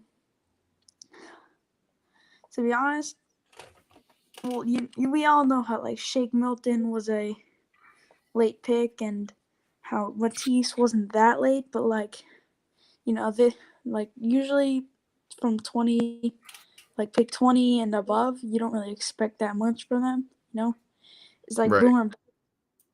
So recently they've been, good with drafting everyone and stuff. Do you think that like, all right, this is a question for you. Do you think that like now that they have even like better, more approved coaches and everything, that they're gonna actually make like a how Manu was like a 50 overall pick or something? You think they're gonna Right. pick up someone like? I mean, they've already basically proven themselves from getting Mikal Bridges, Jake Milton, Matisse Thybulle. All those dudes were pretty late in the draft. You think they're Yeah. gonna pick up someone like that? I think they're going to pick up some guys, some quality guys in the second round. And again, this year, there hasn't been like this whole process like combine where you can like get a real look at these guys. So I think we could find some hidden gems in the second round. We got 4 picks in the second round. There's going to be some good talent left up there, even some undrafted guys. So I think we're going to pick them up. And like you said, our staff, I think we're going to be able to develop them much better than other teams. So that's just my opinion on it. Also, Tobias Harris, when we got him, came off of a season year with like a 40% from 3 and averaging 20 a game. And I know he was like the only guy on that team at that point, but still, like when if we move him to the 4 and like he can just be a spot up corner shooter, Ben's really good. I'm pretty sure he leads the league in passing out to 3-point shooters to score. So do you think Brett Brown just utilized him wrong as a 3? Like the reason why our team, one of the main concerns on our team was speed, having a 35-year-old center as our power forward and a 6'11" power forward as our small forward. Like I think that was a big issue, and I think I'd rather just have. Well, for a part of the season, they kind of just did they put Al Horford on the bench, and they played better with him on the bench. But then they brought him back in the playoffs because Brett Brown's Brett Brown and doesn't really understand coaching. But I agree, but like again, at the same time, like you're gonna have to find like Al Horford can't just sit on the bench and come off all the time as a $27 million player. You know what I mean? So the main concern is going to be moving Al Horford. Yeah. At the end of the day, Tobias Harris thrives best in his natural position, which is the 4. Ben Simmons is a power forward, but I think, again, he can be kind of our 3 and be a guy who can have the ball sometimes, not have the ball sometimes, and do everything like a point forward does. So that's what I'm looking for in this offense. Yeah, and there was one more thing. There's been a trade rumor that the Sixers, get Gordon Hayward, and in exchange, we give up we get Gordon Hayward and a first-round pick for Josh Richardson, Al Horford, and Matisse. And I know you hate giving up Matisse, and I do too. And I know that he's gonna be a all-defensive first team and a great 3-and-D player. But like, what are your honest thoughts on that? If say you didn't think of Matisse that highly, like, would you do that? Well, first off, Gordon Hayward is. It depends if he takes his player option or not. That's number one. Two. Yeah. In terms of trading for Gordon Hayward, I would like Gordon Hayward on this team, but again, I don't want to overpay him. And then at the same time, I'm not giving up that whole package for Gordon Hayward. I don't think he's worth as much as what you just said. I think Gordon Hayward, a trade, you'd have to give up a piece and probably a pick. But again, you're still going to have to pay the guy. And given his injury history, I don't know if he can still play like the Gordon Hayward I used to see 5 years ago. So that's how I feel about it. When he had that horrible injury, the first game of the series or the first game of the season in 2017, and then he had an ankle injury this season, and it's a lot of small injuries that put him out for a while. His value has definitely dropped. Dropped a lot. And right. The Celtics, they're paying this dude $34 million a year or something like that for him to average like 15 Yeah, points. I agree. Yeah, I don't think it's going to be worth it for the Injured Sixers. for 45 games. So yeah, if you got to give up something and you got to pay him, I don't think it's worth it. Yeah, I don't know if he's a locker room dude or something like that, but his value's definitely dropped a lot. So maybe we could swoop in and pick him up. Maybe, man. We'll see what happens. But yeah, man. We'll see what happens, man. A lot gonna happen the next week and a half, but we'll see. Yeah. Appreciate you for calling in, my guy. Shout out to you. Both calls. Appreciate it, my guy. Yeah. Have a good one, bro.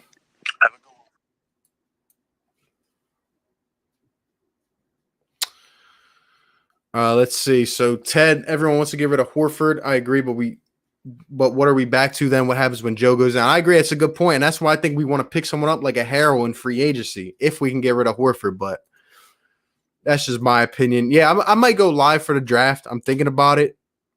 We'll see what happens, but it'll be a lot of fun. Drummer Boy, appreciate you, my guy. Shout out to you.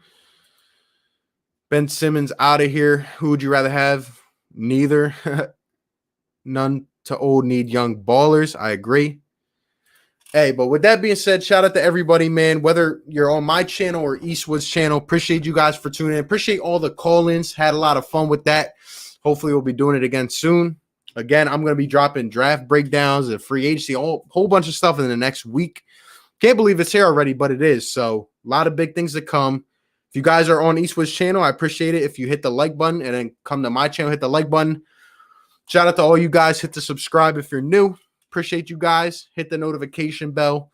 And shout out to everybody that's been in here for a while, man. Appreciate you guys a lot. Looking forward to talking some Sixers. A lot of it in the next week and a half. And then the next month, we got the season starting. So can't wait. Shout out to Eastwood for my guy for coming on here. Shout out to everybody in the chat. Hope you guys have a great rest of my night. Hope you guys have a great rest of your night. I don't even know why I said that. I guess I'm just tired at this point. But, hey, I think we had, honestly, like 30 calls. So we had a lot, man. Hope you're doing good, bro. Just tuning in. Shout out to you, Heath. Appreciate you, my guy. What about Keith Morris? Hey, we need a tough guy like that. We need a tough guy like that. So I agree, man. But, hey, appreciate you guys. Hope you guys have a good night. And, hey, catch you on the next one. Peace.